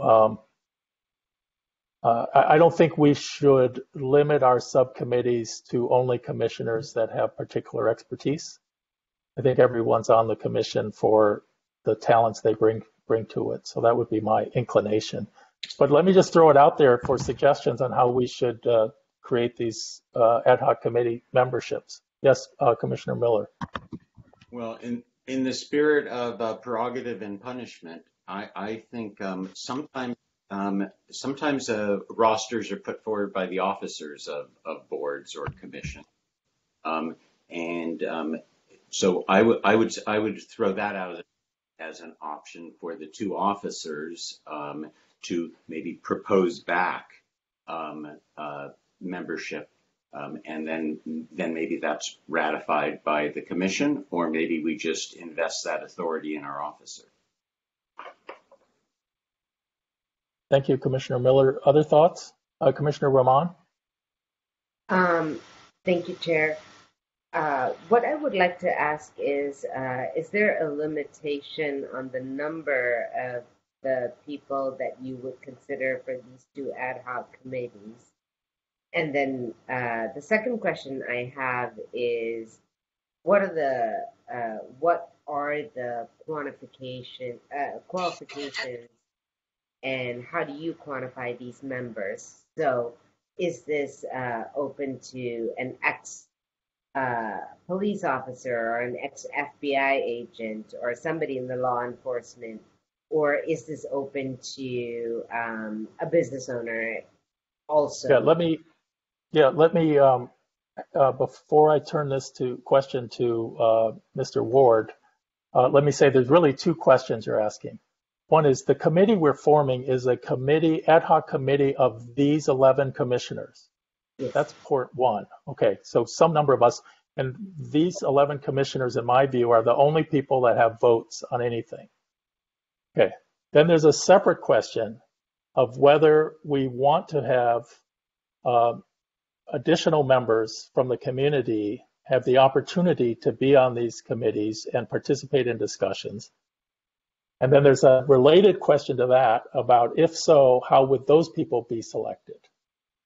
So I think we need to ask all 3 of those. And let me just pitch the first one to Mr. Ward about, is there any limitation on the size of the ad hoc committee with respect to commissioners? Could there be 11 people on the ad hoc committee? Yes, it has to be less than a quorum of the body. Less than 6? That's correct. Okay. Okay, so the ad hoc committee could be less than 6. Okay, Commissioner Negrete. And does it have to have a certain amount of this body of people on it? Like what combination? Community members and all, yeah. I don't believe so. I believe the only criteria on the composition of the body is just set forth in the ordinance. But if this body decides to make up ad hoc committees, I don't think there has to be a proportional number of that composition on each ad hoc committee. It's the committee's discretion who they put on it. Does it have to be made public a certain way, and is there a certain time that it has to be allotted to allow people to get the information and request to join? Let me offer a suggestion, Commissioner Negrete, on that, because I see where you're going, and I agree with the kind of the concerns.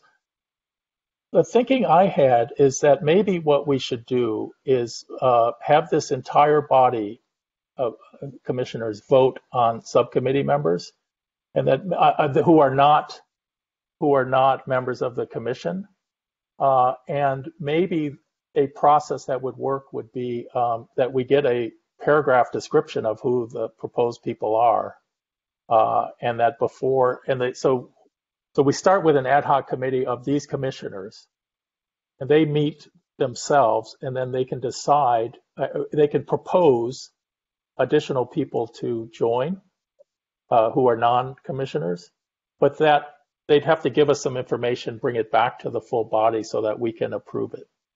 That's what I'm thinking. Yeah. My only concern is that I love including the community. I just want to be fair and also understand that we're on a strict timeline, and also how do we communicate that? Or if it's only relied on the few of us here to communicate it to community members, like what process is being used to make sure everybody is aware of the opportunity? Yes, I can appreciate the challenge and dilemma. Yes, Commissioner Rahman. Just one last question.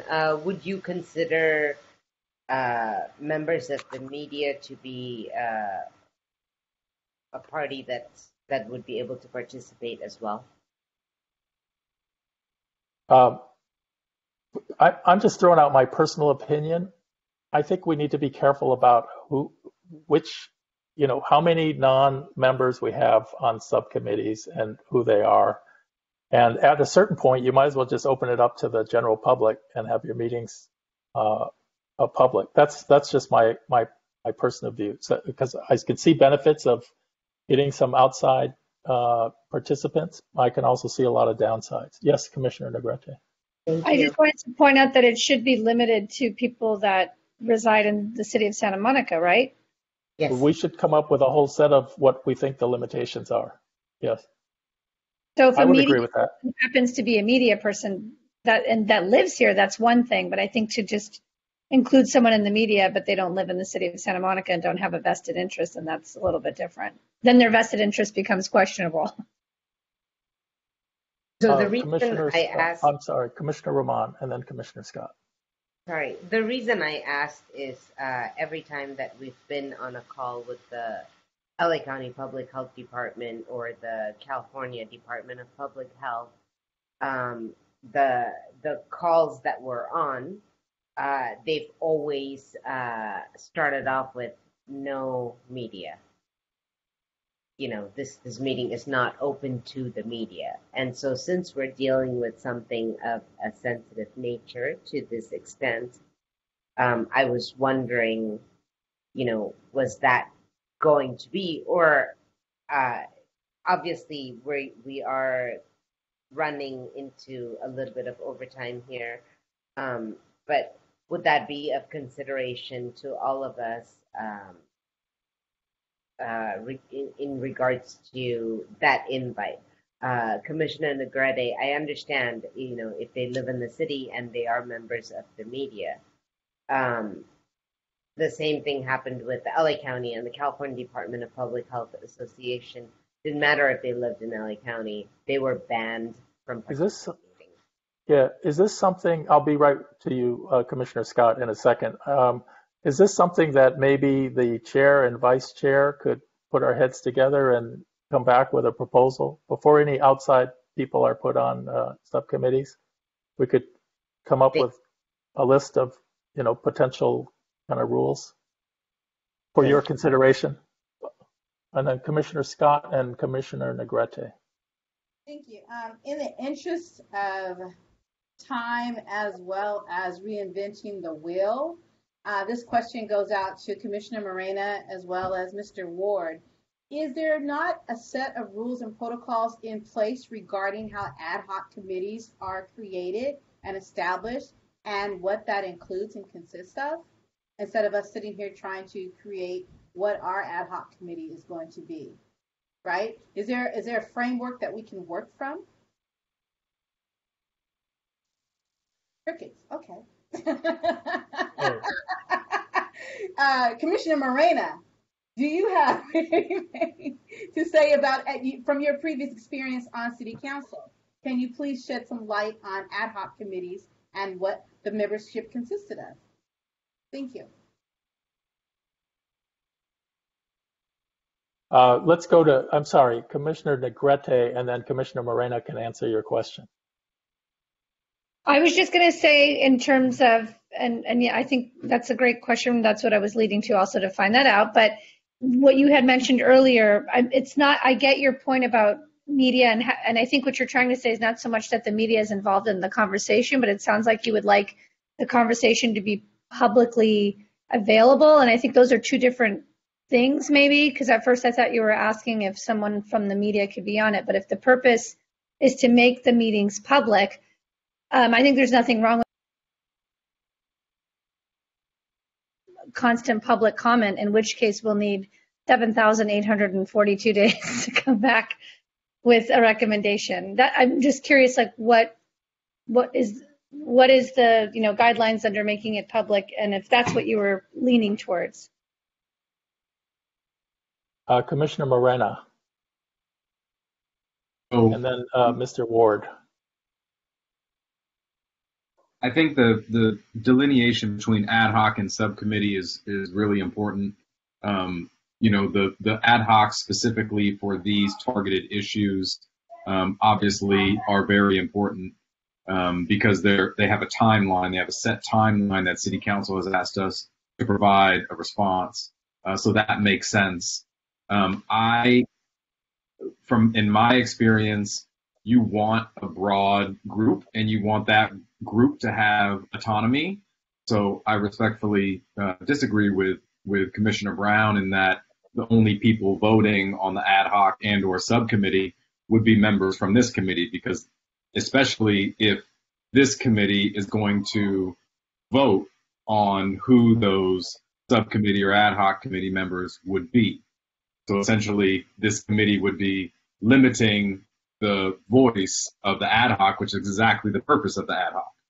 And so you want that ad hoc to have, that voice. And then the vote goes up to the big board anyways, right? And if the big board doesn't like what the ad hoc has to say, then there won't be a recommendation to the city council based on the ad hoc. But the concept is that the ad hoc can reach places that this board can't reach.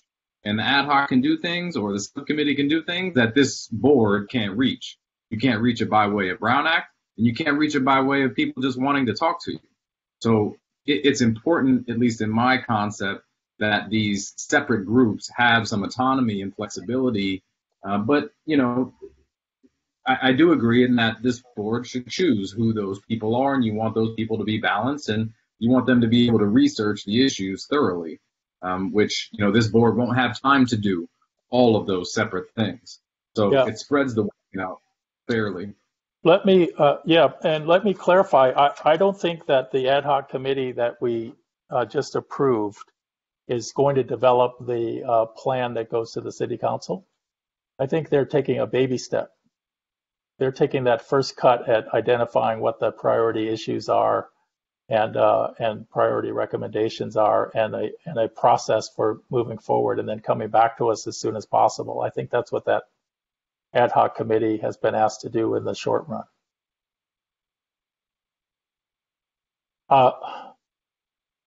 Okay, Mr. Ward, I think there was a question to you, but I've now forgotten what it was. I'm sorry.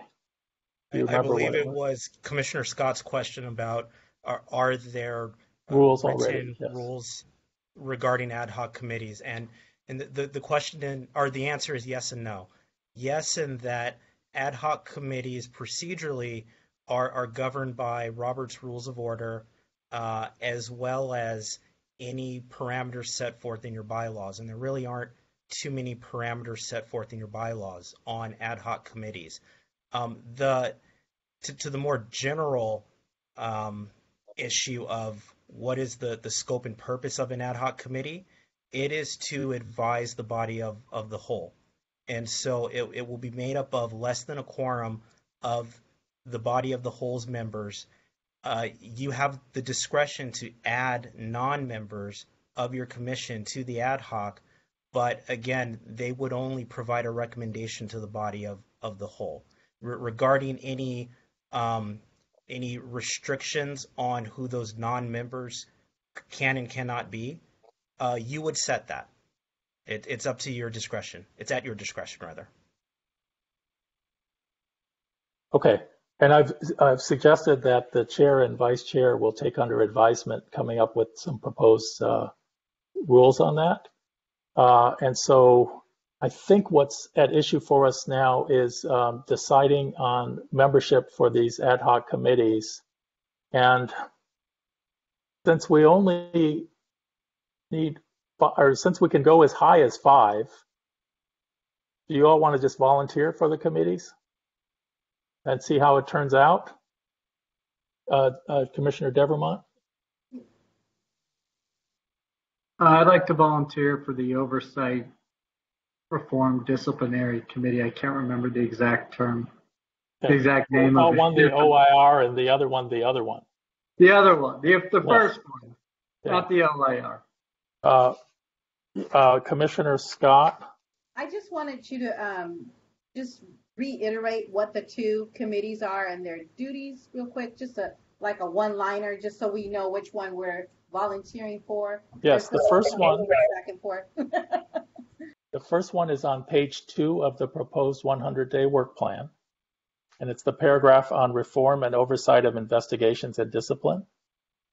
And that's the ad hoc committee to do the work that's listed there, to consider potential recommendations on changes to the way we deal with complaints and what role this body will have. So that's a huge and important ad hoc committee, and so is the other one. The second one is a little narrower in the sense that it's taking an initial step. It's related to the OIR report, and it is to focus in on and think about what are the priority themes and the priority recommendations that this body should focus on, and some suggestions on how we should go about it.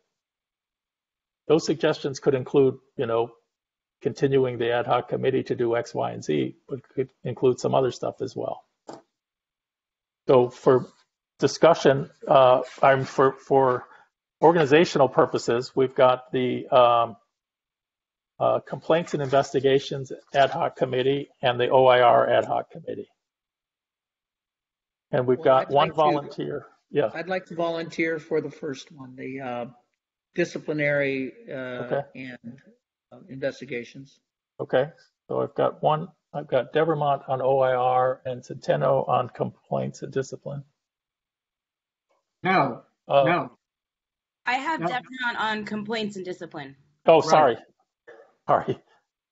Okay, sorry. Commissioner Negrete, and then Commissioner Miller, then Commissioner Moreno. I would also like to volunteer for the first ad hoc on the oversight of investigation and discipline. Okay, Commissioner Miller? I would like to volunteer to be on the other ad hoc committee, as I think it's being called. The second one, the one specific to the OIR. Got it. Okay. Commissioner Moreno, then Commissioner Roman. I'll do OIR, please. Commissioner Roman, then Commissioner Scott. I would like to do the OIR. Okay. Commissioner Scott. I guess the other, which is the OIR, right? Okay. Any other volunteers to be on a subcommittee?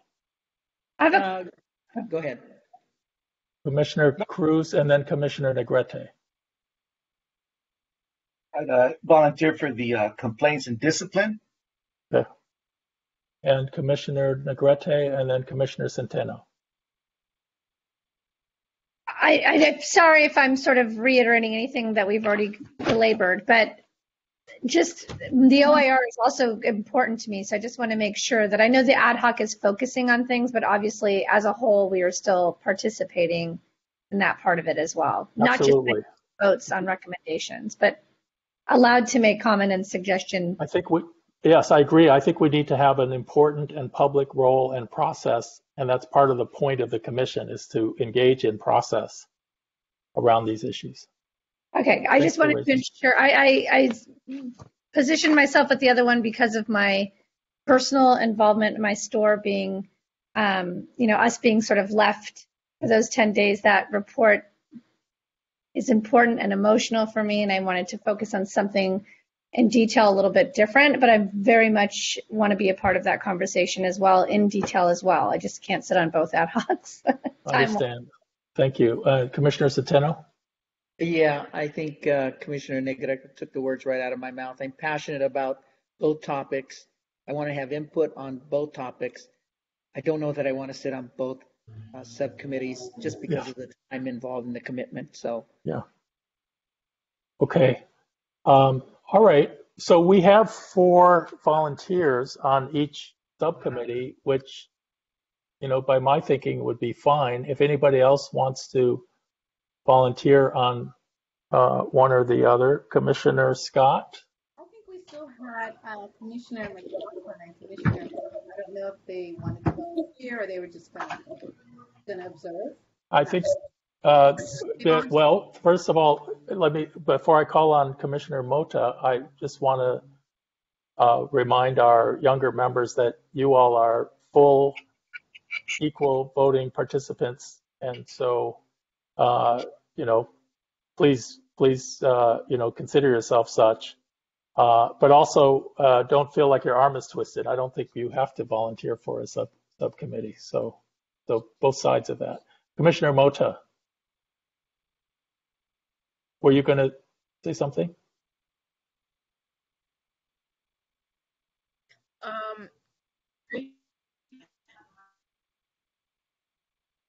We're having a little trouble hearing you, so I don't know if turning off your video will help.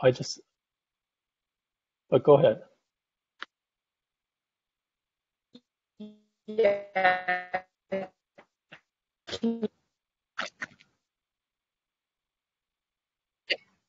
Yeah.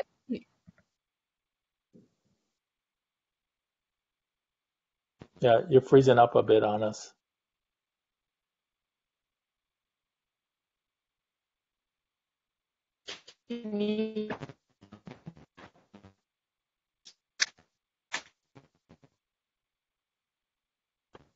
Yeah, okay, so your video's off. Are you able to No, the network. say something? Yeah, I think you're having network problems. If you get back in and want to put something in the chat, feel free to do that.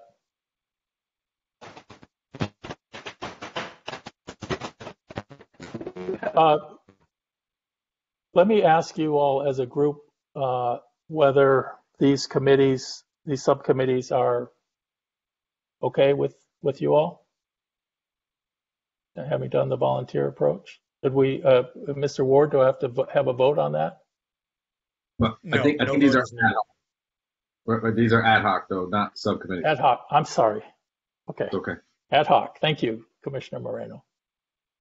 You all got to keep me honest here.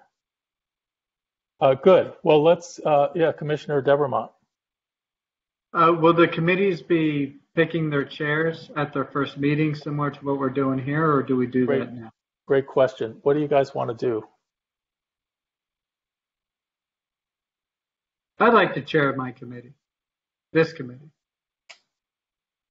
Not mine. I don't own it. Fine with me. That's fine with me. Let the lawyers lead the charge.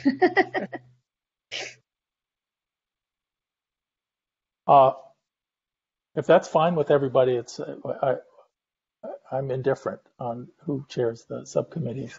So it looks like okay. Commissioner Cruz, is that okay with you?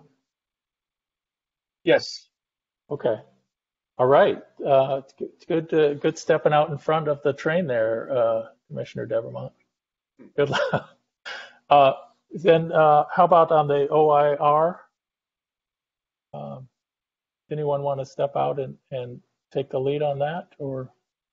I think Greg Moranis should do it. Funny, I was going to say. Second that motion.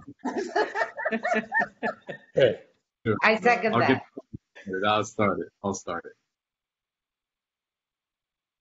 Okay. And since you only have 4 on each, if I may want to sit in as chair on from time to time, what I think would be good is if you all work with a sense of urgency so that the next time we meet, wait, Lisa's trying to get our attention. Okay, Ms. Parson. Just reading in for the record from the chat that Commissioner Mota has volunteered for the disciplinary subcommittee. Great. Okay. Also, there is a question in the chat from Commissioner McLaughlin-Becerri, wondering if the separate ad hoc committees would be doing things separate to the overall commission. Yes, they'll be meeting at different times and locations. Well, maybe online, but they'll be meeting at different times. Also, just something to keep in mind for your future meetings. I believe we're going to disable the chat because it's potentially a violation of the Brown Act. The public doesn't have the opportunity to view the chat. So, learning, growing pains, it's the first meeting, but for next meeting, we will more than likely disable the chat. Thank you for that. All right, I'm going to move us along. We are now through agenda item 6. Agenda item. Don't say it. Let's do agenda item 7. Agenda item 7, setting regular meeting time and place for fiscal year 2021-22. Is there any public comment? Doesn't appear there's any public comment. Well, let me start the discussion and suggest that we meet monthly. And if someone wants to propose we meet more often, let's hear it. Commissioner Miller. I would propose that we meet twice a month, at least for the first 3 months of this commission. Okay, what do you all think about that? My opinion is that at least twice a month, at least for this first year or 6 months, so that we can get the ball rolling. Okay, Commissioner McLaughlin-Becerri. I also agree, since I didn't volunteer for either ad hoc committees, just to know what everyone is doing and kind of figure that out. Sorry. Okay, Commissioner Roman, then Commissioner DeVermont. Chair and commissioners, in the event that we go to days, would you consider having one of those on a weekend day? One of the meetings, at least if we're meeting twice, would that be a possibility that everybody could consider? Or would consider, would that be something that we would consider as a board? Mr. Ward, you have a view on that? I'd mentioned the bylaws template that will be sent to all commissioners ahead of your next meeting. In that, you'll have the opportunity to plug in the amount of times that you will meet or would like to meet a month. However, language in the template, I believe, and will be approved by council, is that meetings cannot start before a certain time so that members of the public could participate. That may impact your ability to have a day meeting on the weekend. So I will double check that, and you'll be able to see it in the template bylaws. But just letting you know that I believe there's a restriction that meetings cannot begin before a certain time so that members of the public who are working during the day can participate. Commissioner Roman. Mr. Ward, and this happened to me about probably 8 years ago, where I made the plea to the city council on their meetings, because we normally start at 5:30 to 6:30.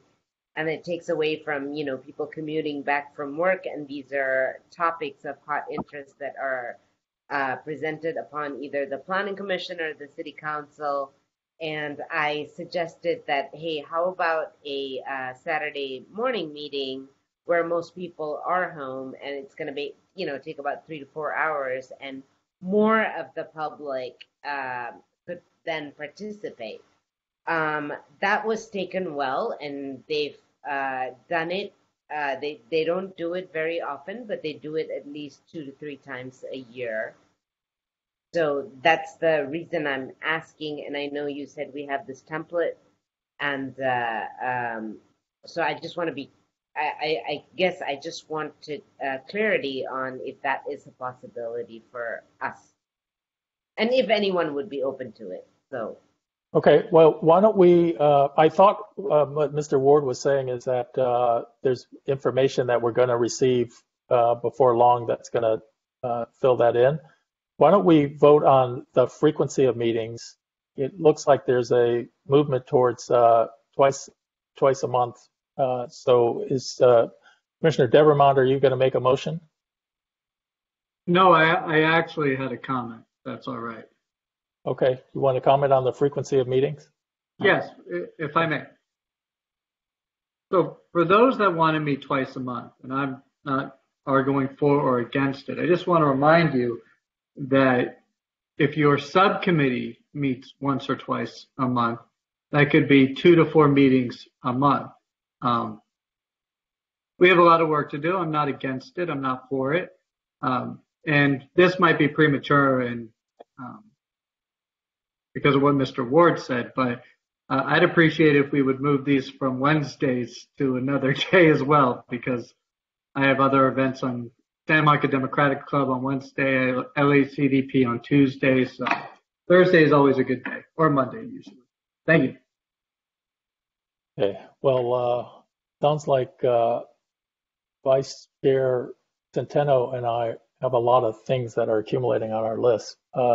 Commissioner Centeno, you wanted to weigh in? I'd like to retract my twice a month to maybe just once a month. I think Commissioner Devermont has a point there. Commissioner Scott, then Commissioner Miller. Yes, thank you. I guess 2 things. Because there is an urgency, though, we do have 60 days, so I kind of can see us meeting more frequently. But I think at the same time, too, in these ad hoc committees, like Commissioner Devermont just said, we will probably be meeting twice for that, and then we would have the one meeting, for our commission. But at the same time, I just want to make sure that we're mindful on the calendar of these specific meetings that are also going on for city councils on Tuesdays, right? And we know Thursdays is also, say, the school district. So let's just be mindful of these different calendars when we do set our day and time, because a lot of us, again, work, and a lot of us are also involved in the district and other, committees across the city, like a lot of us are. So just be mindful when we set these calendars of all these other particular meetings that are happening around the city when we do it. Commissioner Miller, did you have a? I do. Yeah, I didn't really think I was stating an opinion a while back when I referred to the state of the city, what occurred on 5/31, and how significant it is, and the urgency with which the investigators, and I think most of the members of the public who would read the report would view it. I thought I was actually summarizing what the much anticipated report actually reported out. And given that I think that is an accurate summary, and given that we don't have a city manager, we have an interim city manager who's leaving. We don't have a police chief, we have an interim police chief who's leaving. We don't have a fire chief. The longest standing elected member of the city council just resigned on short notice. I think the public is looking for stability and a continuity of attention. And I think that's what this commission needs to provide.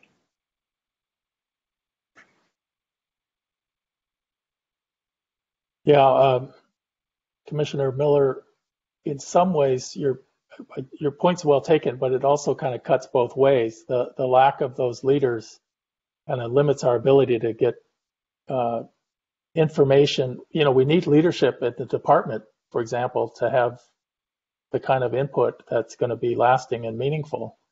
So it kind of cuts both ways. I'm open to whatever the group wants to do. So someone someone make a motion for either one meeting or two, and then we'll see what happens.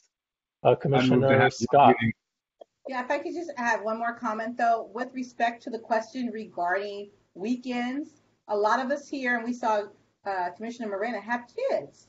So at the same time too, let's be mindful of that when we start to ask about weekends as well, because this is a volunteer organization. And again, a lot of us volunteer for a lot of committees. So again, let's just really be mindful of these additional days, especially when you're talking about weekends and things like Okay. that. Is someone prepared to make a motion? Commissioner Miller? One meeting a month. I move that the commission meet on a twice a month basis for at least the initial 6 months of the functioning of the commission. Okay, is there a second for that? I second. Discussion? No discussion. Let's vote on that and see where we are. Ms. Parson, can you call the roll, please? Yes, I Call can. me last again. All right. Vice Chair Centeno, No. Commissioner Cruz, No. Commissioner Devermont,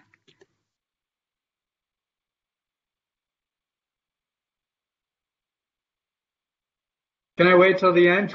No, you have to vote. I don't think there's an Um, option. I'll abstain.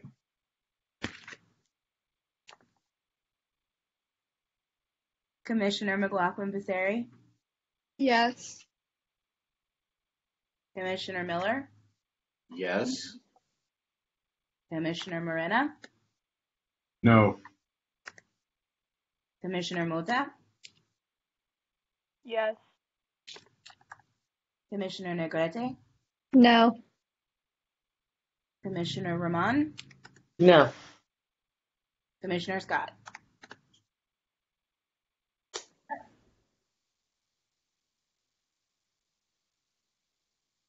Commissioner, You're going to go to a commercial break and leave everyone in suspense?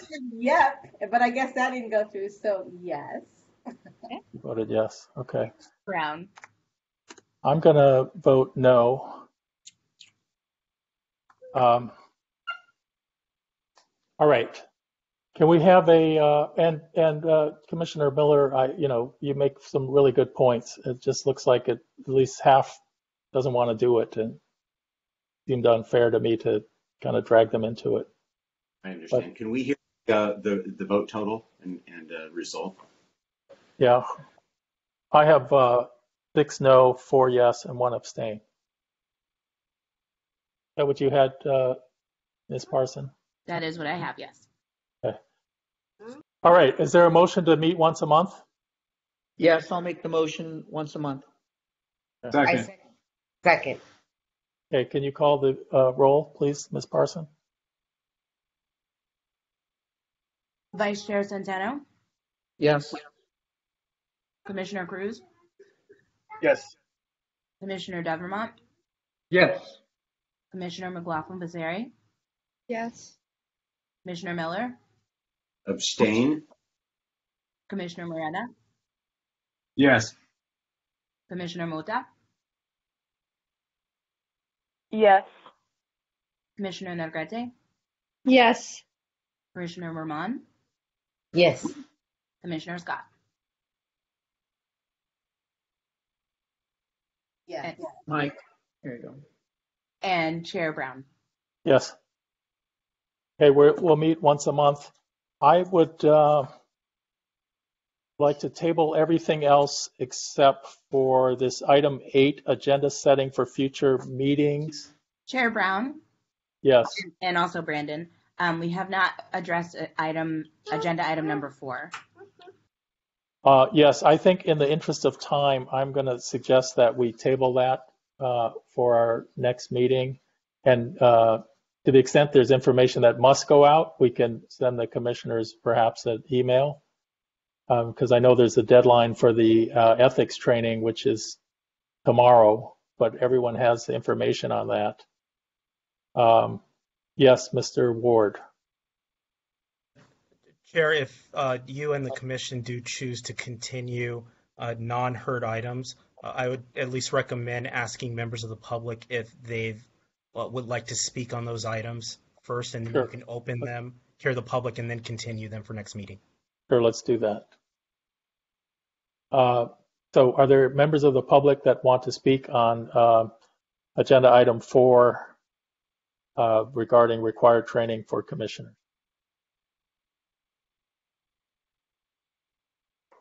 Okay, there's none there. And Commissioner Scott?